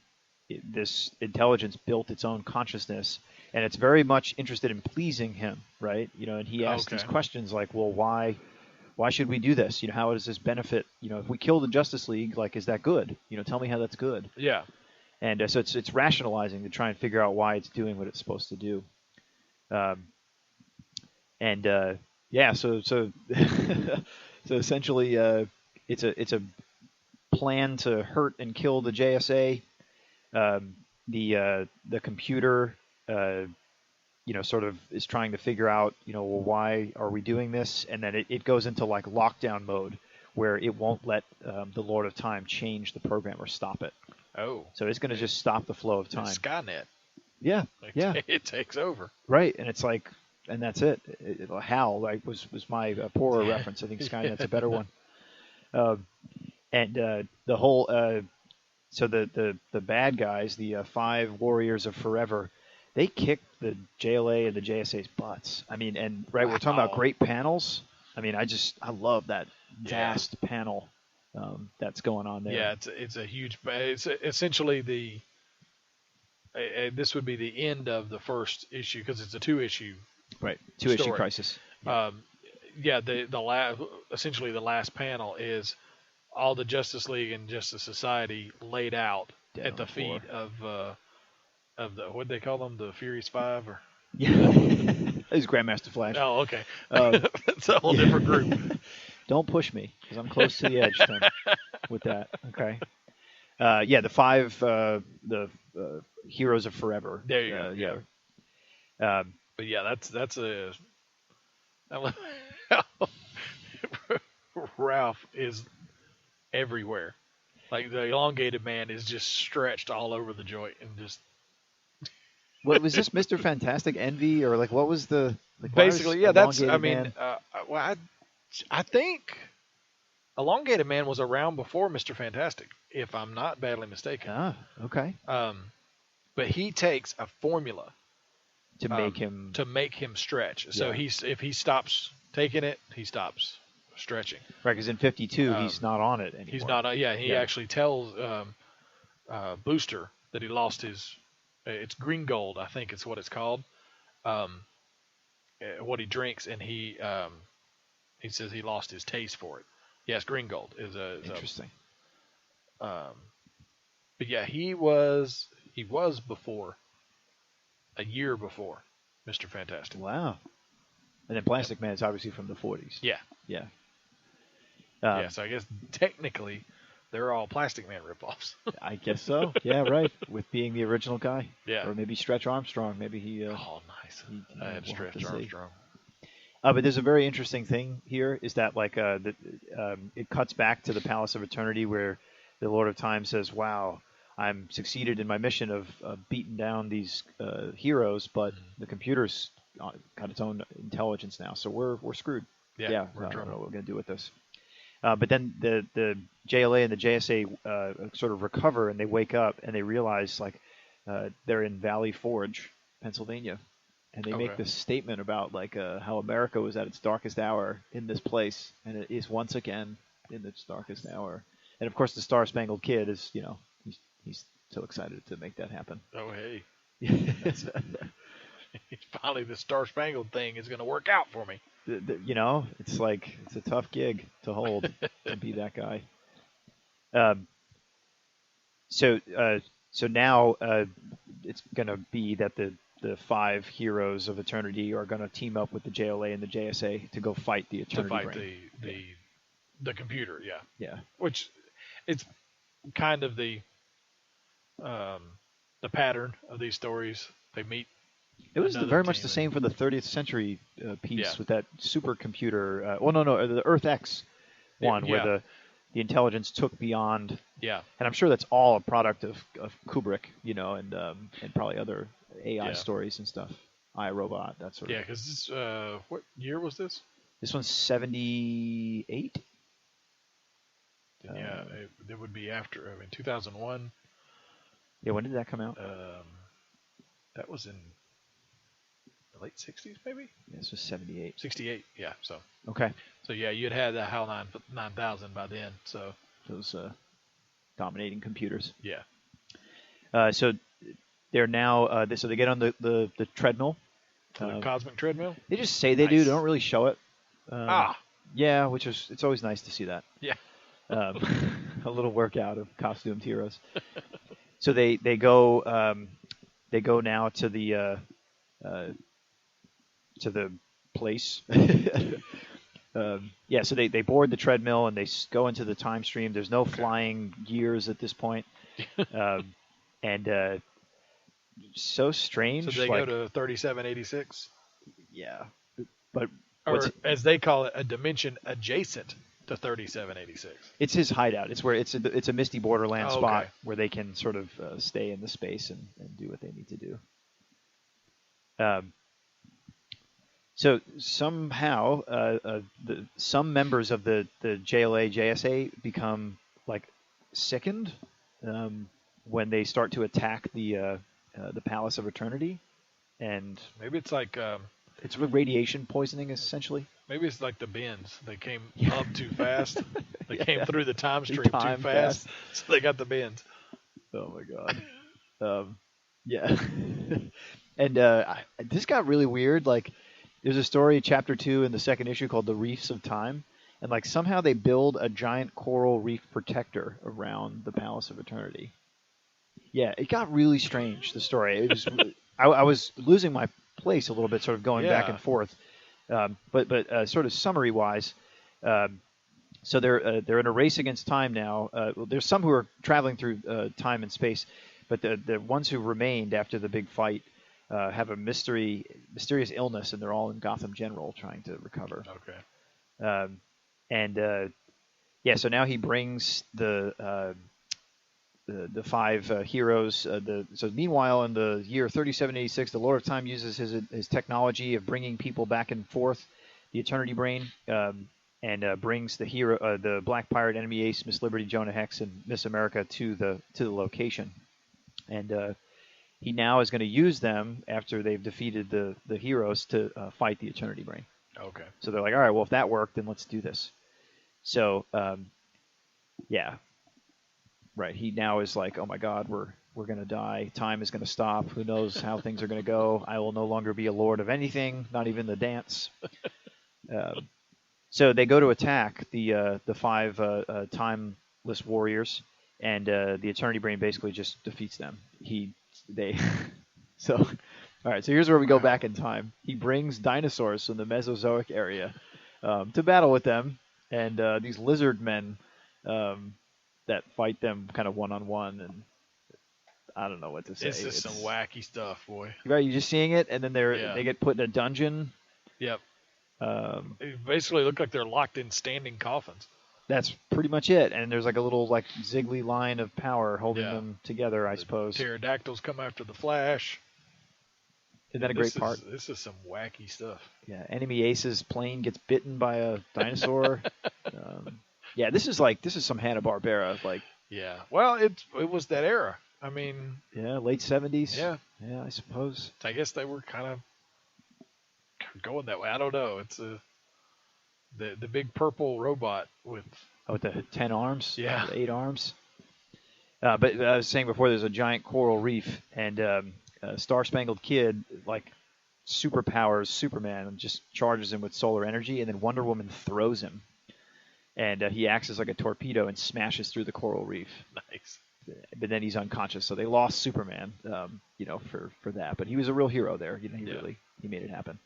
And then little by little, the heroes are just picked off, one by one with these various things occurring at each stage. And then the robot is like sort of the big bad, but the robot's the one who sort of like roughs up pretty much the rest of the people, like Huntress and Dr. Midnight and Star Spangled Kid.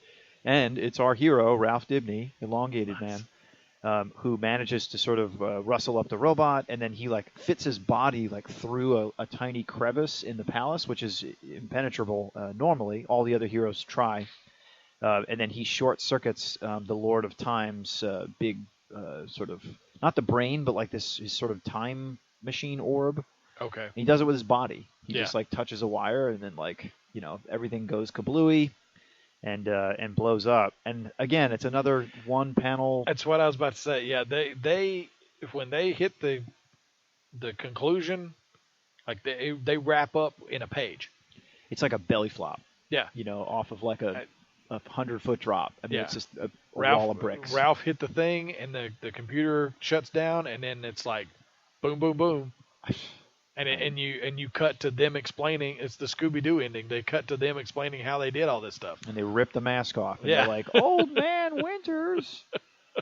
But there's a funny part with Aquaman. Like when the heroes are in the hospital, Aquaman's like the only one who's immune to like the like whatever happened to them, their stuff. Because he doesn't get the bends. He doesn't. No, Aquaman would not get the bends. But then all of a sudden, like something comes over him. And they start to wake up, and then he like grabs the woman. He's like, I could kiss you, right? And the woman's like, control yourself, Aquaman. Inappropriate. Kind of awkward, yeah. It's probably because he smells like the ocean. I mean, yeah, he smells like the wharf. Doesn't really, it doesn't really work out in the ladies section there. And then they explain that like, hey, that wasn't radiation poisoning. It was some energy that Green Lantern's ring realized, and then he used it as a magnet and drained it all out. And, oh, yeah, by the way, those other heroes, Jonah Hex and them, went back to their respective times. And, everything is good. So, Ralph and Sue have a nice little laugh at the end. And that's it. And it's like... Yeah, when they wrap up, they wrap up. Again, it's like when I see that, it clearly is a story to get characters into the fray, have them interact with the JLA and the JSA. And that's exactly what I was going to say. It's stuff like this is like, because those were all DC publications. Mm-hmm. This was, I think, a way to go, oh, hey, all of these are included in our same universe. Right. And that was a way to get people who didn't read Jonah Hex or all these other comics to get people to notice them. Right. You use it's like your C-list characters. Yeah. But they had to soup them up to make them. Yeah. Because it's like, well, how could these prehistoric, medieval, Wild West people even remotely battle? Yeah, right. Have any chance against these superheroes? Yeah. But our next story is called Crisis Crisis Above Earth 1. Oh, so we're back to Earth 1. Yeah, and we got a Power Girl is back in this. Huntress is a sort of a regular, and we have Zatanna on the Justice League side. And there's a mysterious murder, and of course they start off somebody's dead. What's that? As I'm saying, somebody's dead. Yeah, and of course it's not a good JLA story unless it starts off at a conference table. So of course. A big square conference table. Because that's how you get things done. You know, I mean, that's. They got both Hawkman, the Silver Age and Golden Age Hawkman. That's cool. That's right. So that'll be JLA 171 and 172, published in 1979. And essentially it's the JLA and the JSA fight the Spirit King, who possesses Jay Garrick, and we'll reveal it. He kills Mr. Terrific. Oh, sorry. That's So not too no more fair play. No more fair play for that. So no new Earths. We just sort of learn more about the time stream. A couple new heroes and stuff. A little more sort of interesting interplay between Earth 1 and Earth 2, especially with that Batman scene. Just check that out. It's in the beginning of that first issue. I think, and it seems like now, because they keep doing this to where they want to have the Justice Society and Justice League interact. Yep. And they like that. And I think this is where we get up to Crisis, where I think they just said, okay, we want to have everybody all in one big pot so that we don't have to come up with some cockamamie reason why they move over to this Earth. I mean, which they're not even bothering with how they get from Earth to Earth now. Nope. They don't even. That used to be the big deal. It's like, oh, how do we get there? How do we travel there? Now it's not even a thing. It's just, boop, there you go. Yeah, it's there. They're just hanging out in Club 22. Right. And so I think that was. I mean, it was always said that the reason that Crisis was done was to clean up all this stuff. But I think they just want easier access to use all of them at one time. In terms of literary mechanics, that makes perfect sense. Yeah. Right? It's like it allows you to go ping, ping, and that's it. So the next one will be fairly interesting, but the one after that, 183, 184, 185, published in 1980, is Darkseid Along the New Gods. Oh, nice. So Crisis on New Genesis, Crisis Between Two Earths, and Crisis on Apocalypse. Nice. Yeah. And that will fit in nicely with our Jack Kirby showcase. Yeah, because New Gods. That in 2 weeks we'll be on part 3 of Jack Kirby. That's when we get to New Gods? Which will be New Gods. Oh my God, which seems so far in the past. Yeah, yeah. So that'll work out perfectly. So so that does it, Timmy, for our multiverse exploration this week. There's our trip to the misty borderland this week. It was misty. It was misty, all right. Yes, pterodactyls and velociraptors and all this stuff. So, all right, we're going to take a break, and when we come back, we're going to have our showcase on the Golden Age Jack Kirby. Our hailing frequencies are always open. Find us on Facebook, Twitter, or Instagram. Just search Ninja Troll Digicast, or drop us an email at ninjatroll@digitaltuxedo.com. So, I'm a dog, and I'm kind of new to this family, but I've noticed a trend. My humans do this thing where they go around and get all my toys and hide them in this basket. But it's always the same basket, and it's always the same place. And then they act so surprised when I find them. But I'm like, hello? That's where you put it last time. Humans are the worst at hide and go seek. A person is the best thing to happen to a shelter pet. Be that person. Adopt. Brought to you by the Ad Council and the ShelterPetProject.org. Your weekly dose of the Ninja Troll Digicast. All right, welcome back to the Ninja Troll Digicast. Now it's time for our showcase segment. This week we're going to start a showcase on Jack Kirby. If you know anything about comics, you know the name Jack Kirby. Yep. Or you should. Yeah. There's no way we could do Jack Kirby's entire career in one week and do it justice. So what we've decided to do is split it into 3 parts. This week, we're going to take a look at his Golden Age stuff, you might as well say. Then next week will be the Marvel Age, like I like to call it, which started when he first went to Marvel Comics, actually before it was called Marvel Comics, and did the Fantastic Four and all that. And then the week after that, we'll take a look at his later DC stuff when he created the New Gods. But this week, we're going to start at the very beginning. He was born in very poor conditions in Lower East Side of Manhattan. He was born as Jacob Kurtzberg from immigrant parents, Austrian Jewish immigrant parents, and he was born in August of 1917. He grew up there, and was essentially, this is the thing that absolutely kills me. He was essentially self-taught. Wow. He never went. He actually, as he was getting better at drawing, he actually went to Pratt Institute. Wow. Which is a very prestigious, Oh, very yeah, famous New York. New York institution. And he was there about a week. Wow. And he left, and to his quote, he said, "I wasn't the kind of student that Pratt was looking for. They wanted people who would work on something forever. I didn't want to work on any project forever. I intended to get things done." Wow. And that, if you look Sounded at his like a comic book artist. Yeah. exactly, it looks at his later stuff. He cranked out. Oh God, there would be days that he would crank out like 6 to 8 pages a day. Dang. Full pages of comics. Wow. That's just nuts. Yeah, I don't even know guys today who can do that digitally. No. Yeah. No. That's a ton of work. And the reason he did that, to get paid. Yeah. Because the page rate was so crappy, to make a good living, you had to do that. Wow. And he defined a style, the comic book style, right? We've been saying that sort of dynamic. And that was the thing. If you look at his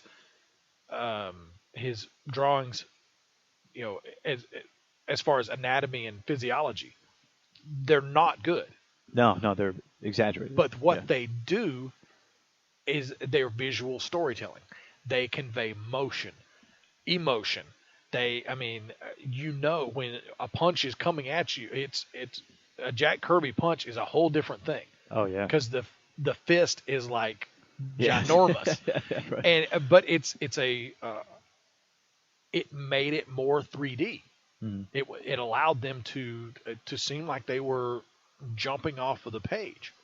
And so, yeah, like you said, he completely set the tone and the look for comics, especially Marvel. And that's something we'll get into next week with the Marvel Age. But, yeah, he actually, when he was, like I said, he was self-taught. When he was teaching himself, he would get and trace newspaper scripts. Mm.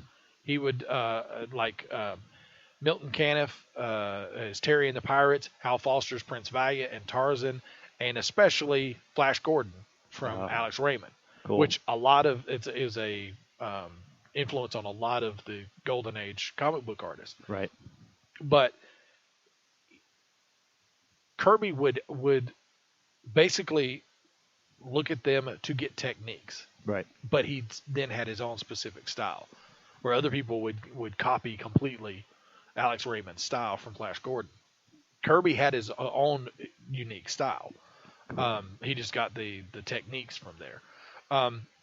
He started at the Lincoln Newspaper Syndicate in 1936, working on newspaper comic strips and single panel advice cartoons like "Your Health Comes First." What? What are these? Yeah. Those sound great. I got to look that up. Yeah, exactly. Yeah. What was the? But Your Health Comes First. Your Health. I don't know if you'll find any of them, but I would love to see those. Do you see like Jack Kirby's art in those? But he worked under the pseudonym there of Jack Curtis. That was in 1936 when he started with Lincoln Newspaper Syndicate, and he stayed there for 3 years. In 1939, he began working for the Flesher Studio, doing fill-in work on Popeye cartoons. Which the fill-in work is like you've got one key motion frame, and then the next key frame he would draw in between. Interstitial. Yeah, the interstitial in between Cool. there.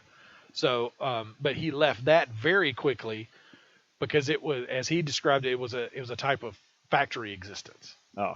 And his father had worked in a garment factory, and he had absolutely no desire to be in a factory.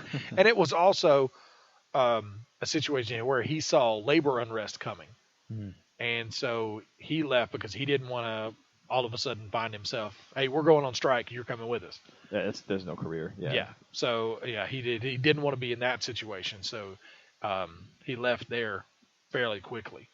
Then he started working for the comic book packager Eisner and Iger Eisner is Will Will Eisner, Eisner. yeah. Exactly. They were a firm that created comics on demand for publishers. Say, a newspaper. White label sort of thing. Yeah, if a newspaper we need a Western. All right, boom, there it is. And just like on demand would produce these things. He worked there. He worked on his first comic book work for Wild Boy magazine. Put out by Duran Duran? No. No.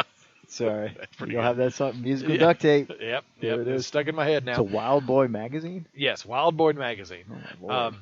He worked on several different strips under several different pseudonyms, including Kurt Davis, Fred Sand, Jack Curtis again, and it's Curtis with 2 S's for some reason, and Ted Gray.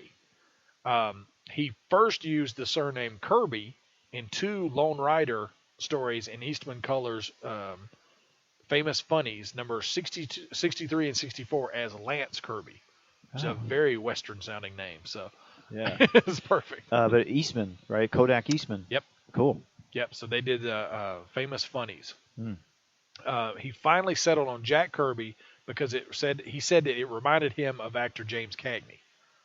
Now, I've always heard people say that he took Kirby because to kind of hide the fact that he was Jewish, because Kurtzberg is a very Jewish term. Yeah. He very much disputed that he didn't. He said that he thought Kirby was easier to say. He wasn't trying to hide anything. He just. Yeah, I think it's a little bit of both. Probably. Yeah. Probably. I mean, because there's a lot of. Stanley Lieber. Mm-hmm. I mean, I'm not a famous comic book person, but my last name used to be Silverberg. Yeah. So I'm in the tribe with these guys. Yeah. Yeah. But it's true. I mean, it's at the time. I mean, the comic book industry was started by Jewish immigrants. Right. So it wasn't like it was going to be a problem to be Kurtzberg. Yeah. Yeah. I mean, Martin Goodman, the head of Timely Comics, was Jewish. His nephew, Stanley Lieber, Stan Lee, Jewish. Jack Leibowitz, the head of National Comics, Jewish. I mean, Julius Schwartzman. Julius Schwartz was right? DC he was a little later, years. but but he was Jewish. Joe Siegel and Jerry Siegel and Joe Shuster, Jewish. So Bob Kane, no, not Jewish. Was he not? I thought he was. I don't know. Or are you just going with the song? Was it? I don't think that was Bob his real Kane, name either. Still not a Jew. Still not a I Jew. Know, I don't think Bob Kane was his real name. Oh, so you think it's a Jack Kirby sort of pseudonym? I think so. Let That's me check on that.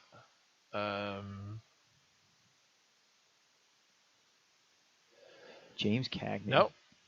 Born Robert Kahn. I don't see if... Am you Kahn? He screamed all the time. Jewish. There you go. Yep. All right. His parents were Eastern European Jewish. Batman. Oi. Oi. Yeah. Yeah. So and that's the thing. The list of the golden age artists, writers, everybody. It was pretty much all Jewish. Yeah. So, but a lot of them changed their name for that fact. Yeah. I get right to have the accessibility, and I wonder. I mean, I don't know. You don't want to always be on the bad end of some ethnic problem. So I understand. But it could also be just like he was saying. He thought it would be easier to say rather than Kurtzberg, Kirby. It's just a whole lot easier to say. Yeah. Instead of Stanley Lieber, Stan Lee. It's a whole lot easier to say, and you remember it easier. Yeah. So Jack Kirby. I mean, right? It's just Stan Lee. Yeah. James Cagney, Jimmy Cagney. That's what he said. It reminded him of that, so that's what he went with. It's fun. That's great. So, yeah. He moved on to comic book publisher and newspaper syndicator Fox Feature Syndicate. After he was still doing freelance, and he moved on to them.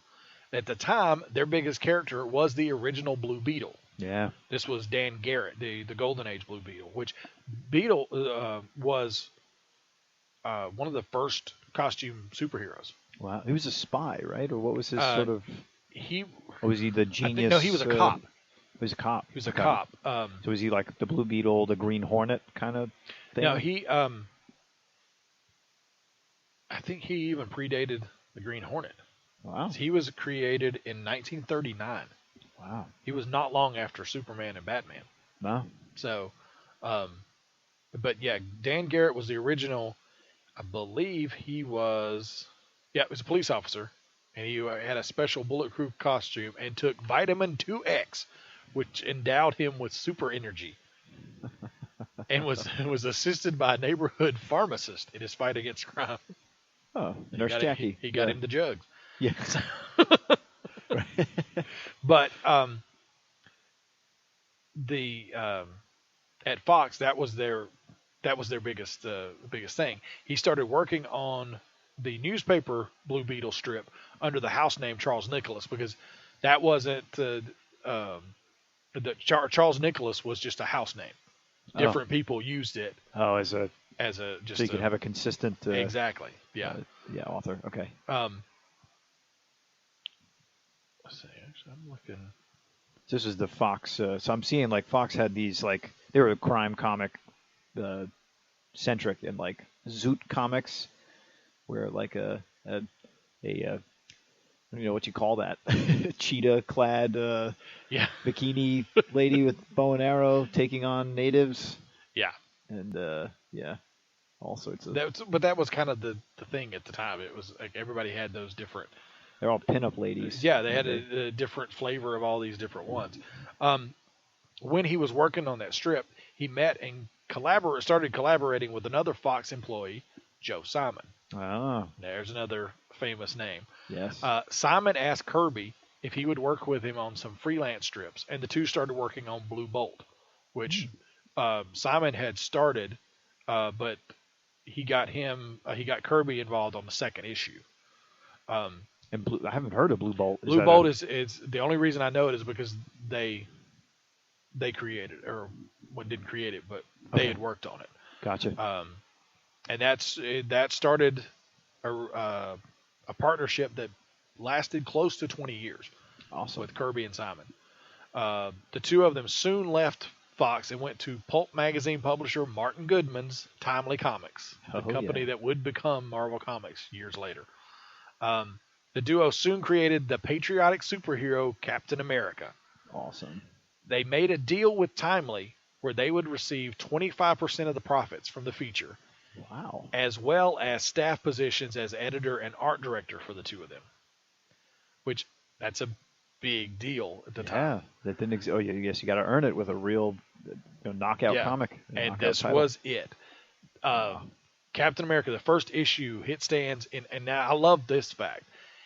It came out in March of 1941, months ahead of us entering the war. Yeah. So, Captain America punching Hitler in the face comes out in March of 1941. We enter the war December of 1941. Right, against the Japanese. Yeah. Yeah. So, it was ahead of his time. But it was, as soon as it hit the stands, it was an instant hit. It sold out in days. And then the second issue, they increased the print run to over 1 million. Wow. What was the first run, did they say? Yeah, it didn't say Couple what it was. 100,000 maybe? Probably. Wow. But the second issue's print run will set it over 1 million. But unfortunately, soon Joe Simon felt that they weren't receiving what they were promised as far as profits.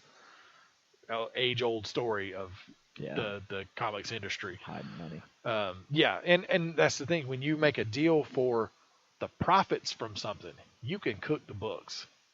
We were talking weeks ago about David Prowse, the guy who was inside the suit for Darth Vader. Money from Empire? Yeah, no, it was Return of the Jedi. He had been told that Return of the Jedi hadn't turned a profit, so he didn't get any money from it. That was come on. Yeah, like I said, you can cook the books any way you want. That's horrible. So Joe Simon felt like they weren't getting the profits that they were supposed to from Captain America. So Simon started negotiating with National Comics for them to go there as a team. the company that later became DC Comics. They negotiated a deal that would pay them $500 a week a piece. Back then, opposed to what they were getting at Timely, which was $75 and $85, respectively. Wow. So that's not bad. It's a hell of Joe Simon is a hell of a negotiator. 600% increase. Yeah. So they negotiated that deal while still working at Timely, and they were afraid that when Goodman found out that he wouldn't pay them, they were basically trying to get the money they were owed before they got out of there. And they were afraid if he found out about it, even though like they owe it. The whole office, including Stan Lee, who was his nephew, knew about it.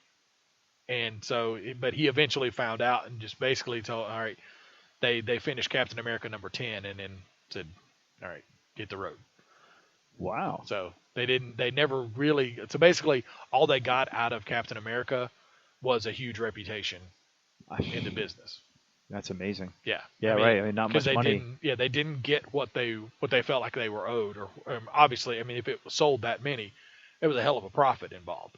Well, I'm sure Mrs. Kirby was, she's like, I'm so happy that you got the reputation, but I wish we had some cash. But our matzo balls are a little small this year, Jack. Yeah. And that was actually about the time he got married. He got married in 42, I believe. Wow. Who says let's get married during World War II? Yeah. It's like he didn't enter the war until 43. Oh, he didn't actually. Was he drafted or? He was drafted. Yeah. Okay. But yeah, it wasn't like an immediate thing that everybody was drafted. It was just as they built the campaigns. Yeah, right? Yeah. But when they first got to national, actually they had trouble, like finding their place. They tried to come up with some things, and they had a couple of editor assignments that just didn't work out. And at that point, Jack Leibowitz, the head of National, just basically said, you know what, do whatever you want. And that's when they started with the Sandman, and they revamped him and changed him into the Sandman that we know now. In the JSA. Yeah.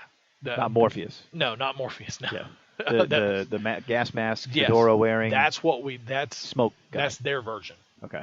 It had been changed a little bit. His outfit had been changed, and they gave him the sidekick Sandy. Yeah. Yeah. Because everybody had to have a sidekick back then. Yeah. And they also created the superhero Manhunter. Oh. Then they began the Boy Commandos features in July 1942. That was their first huge hit, and their first one to launch into its own title. Oh, nice. It was a combo of like a Kid Gang and war comics, because they were kids in the war. Oh, so it's which sounds like a great idea. Lord of the Flies. Yeah, basically. Type of deal. Yeah. Yeah, because I mean that was the thing. The Kid Gang stuff was popular. Yeah. And they just mixed it with war comics. Like Our Gang, Little Rascals. Yeah. So that was the first one of their things at National to get its own title. And it sold over 1 million copies a month and became National's third best-selling title. You're kidding me. Nope. This is Boy Commandos. Yep. Wow. Oh, yeah. It was National's third best-selling title behind Superman and Batman. They did a crossover in Detective Comics one time. I'm just saying that right now. Awesome. Number 65. Yeah, it does. And well, when they first started, that would be the thing. They would have it. Back then, Action Comics and Detective Comics weren't just one story. They would have a 6-page Batman story and then a couple of other stories. Oh, wow. So you'd have like a Boy Commando. That's Elongated Man. For the longest time, he was the secondary feature in Detective Comics. That's right, because he's a detective. Right, Yeah, it only had you to be would have- detective heroes. Yeah, you would have the majority of it was Batman, but then you had like a second story that was Elongated Man. Dark Horse has a series, Creepy, that's like a sort of a resurgence of EC comics from back in the day, and it's the same thing. It's like Creep Show. It's got like that 5 or 6 story, all different art, all different writing, just sort of clumped together, which I like. I know it's an old format, but Interesting too. Sorry, I'm seeing here. It looks like in '73, Jack Kirby and Joe Simon did Boy Commandos again for DC. In '73, wow. Yeah, they did. Or did they just republish them?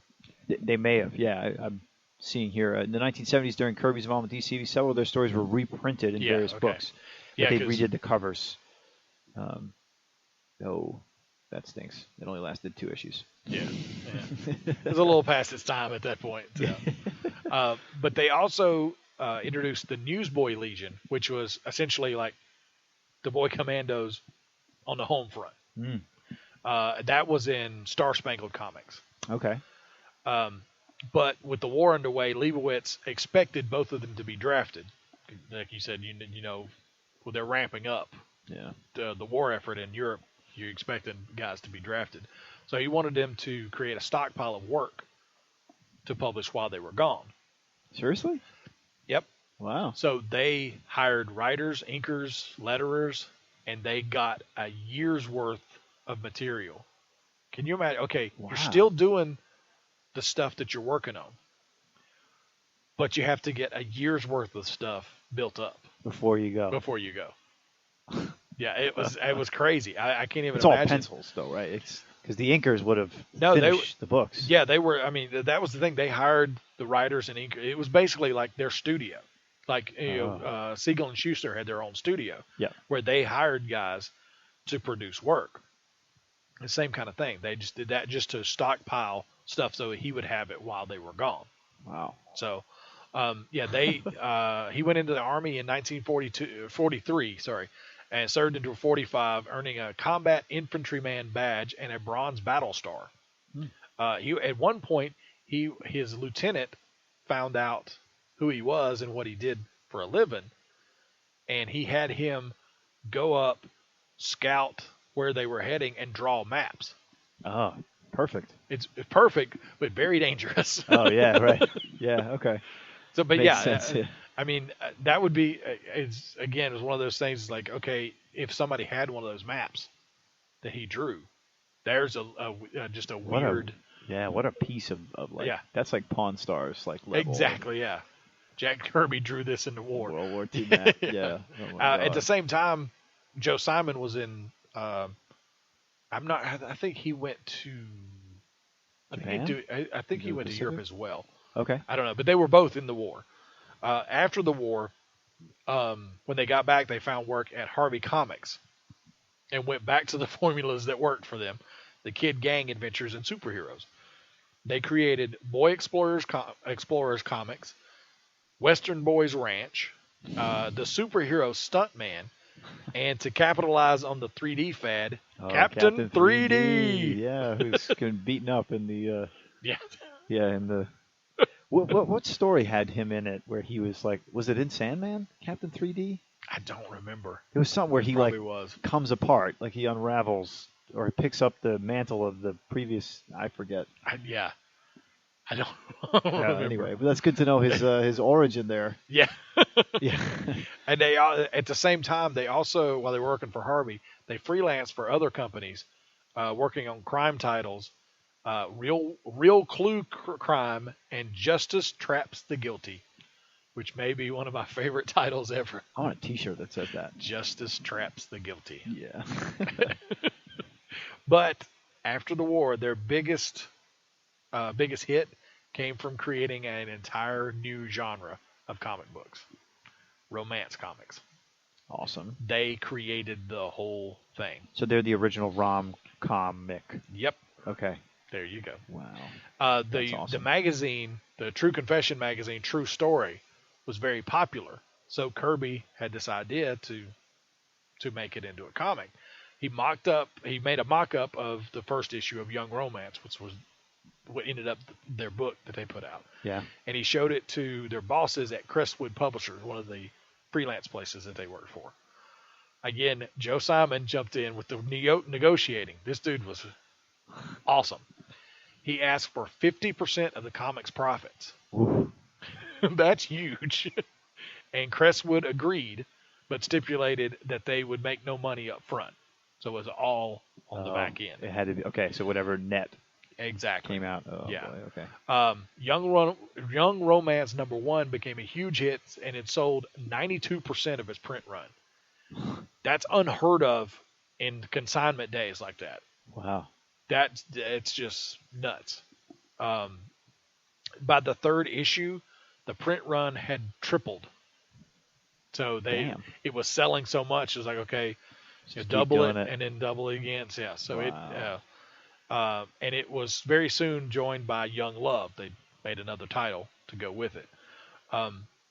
Together, the two books, Young Romance and Young Love, sold 2 million copies a month.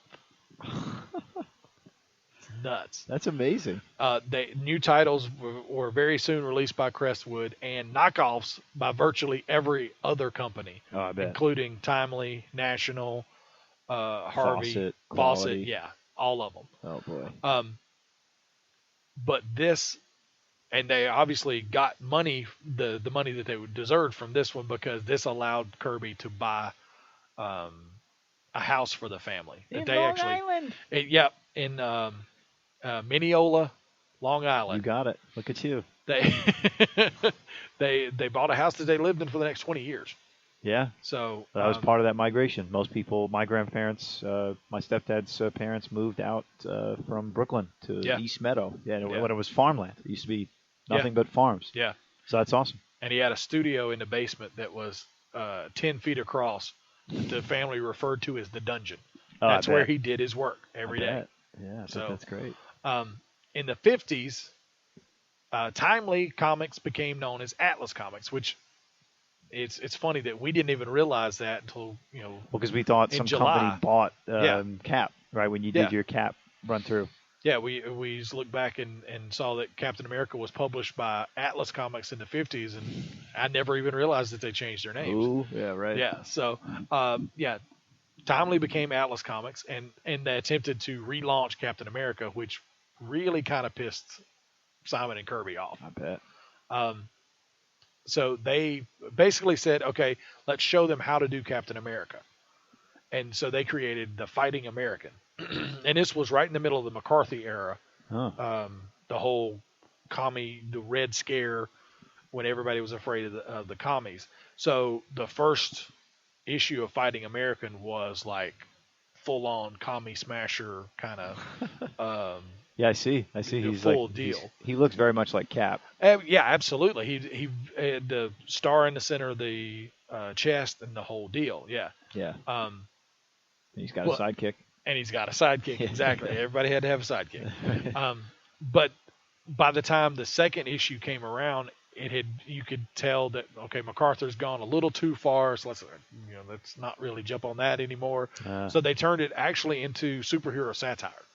Huh. So the second issue was basically completely different from the first one. So these are golden age guys, so they were probably ready to.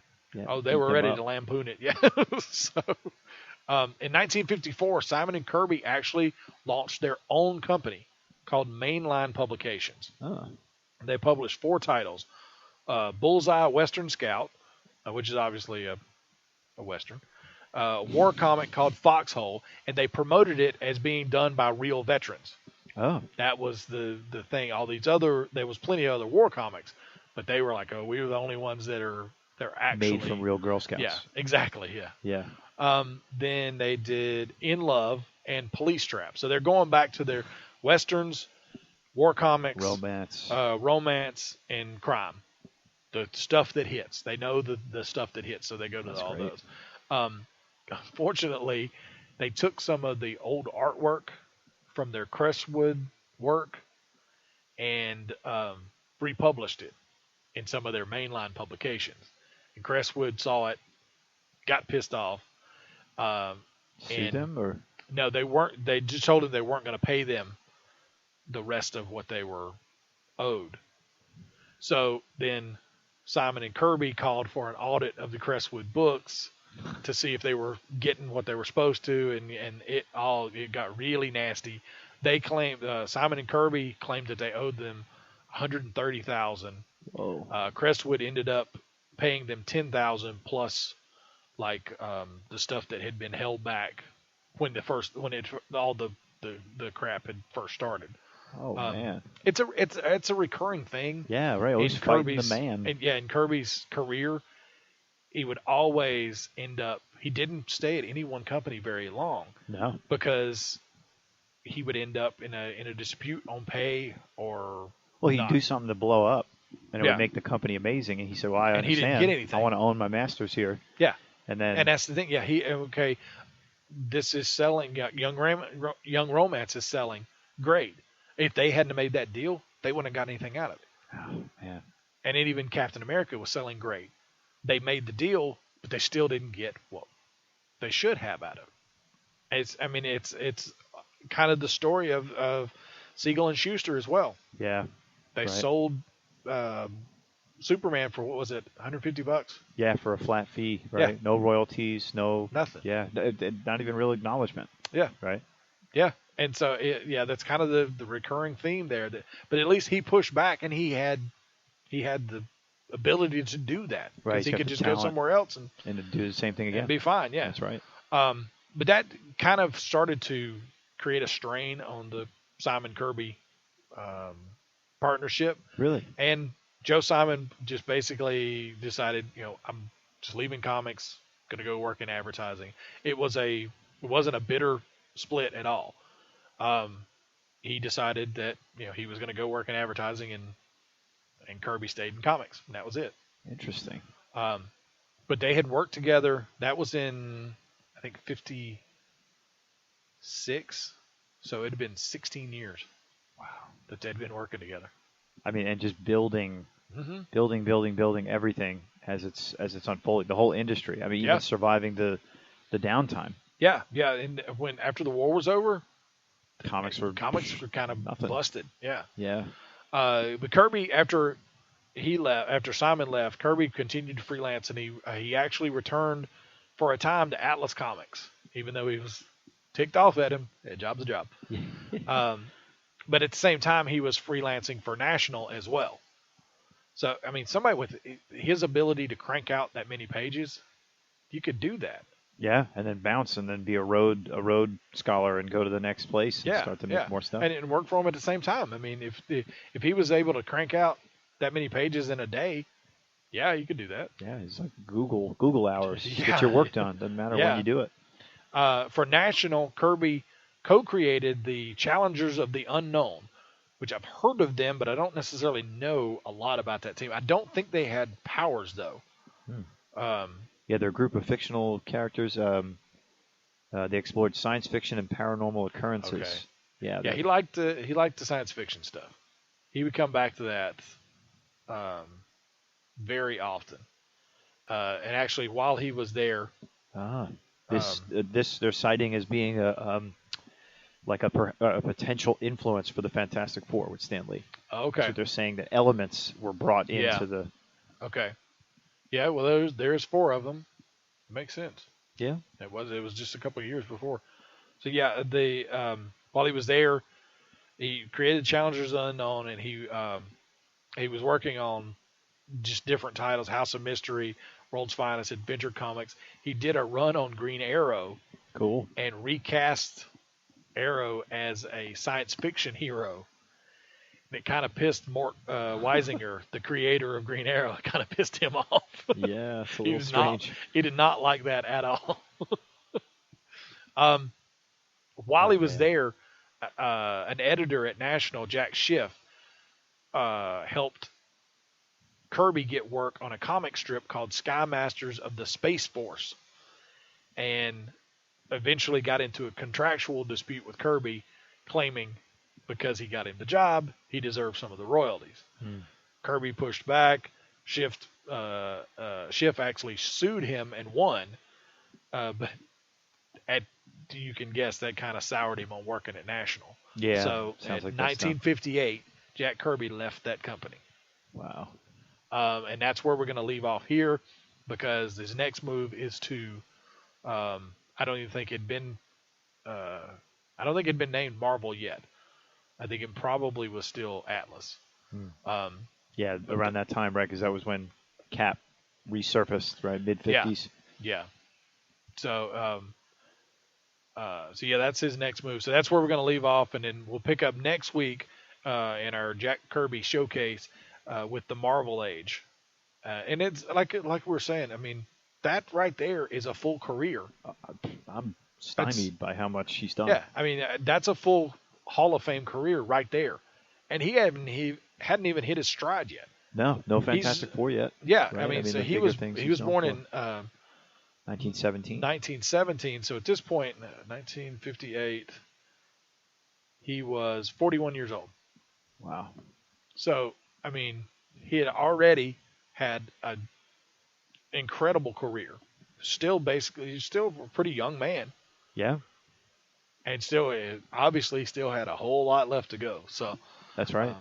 So we have like 2 more ages of Jack Kirby to go. So what's our next segment? Like we're 58 or 59 till when? Yeah, 59 until I think it's around. So his Marvel run. His Marvel, the Marvel Age is kind of the way I'd put it. Okay. Probably early 70s. Okay. I don't remember exactly when. I haven't gotten into that. I don't know exactly when he left Marvel. And then New Gods to go to DC. Yeah. Came out when? 71. 71. So yeah, I think so. Yeah, it came out February and March of 1971. So yeah, so the next segment will be 1958 to 1970, and then after that we'll go from the New Gods then on to the end of his career.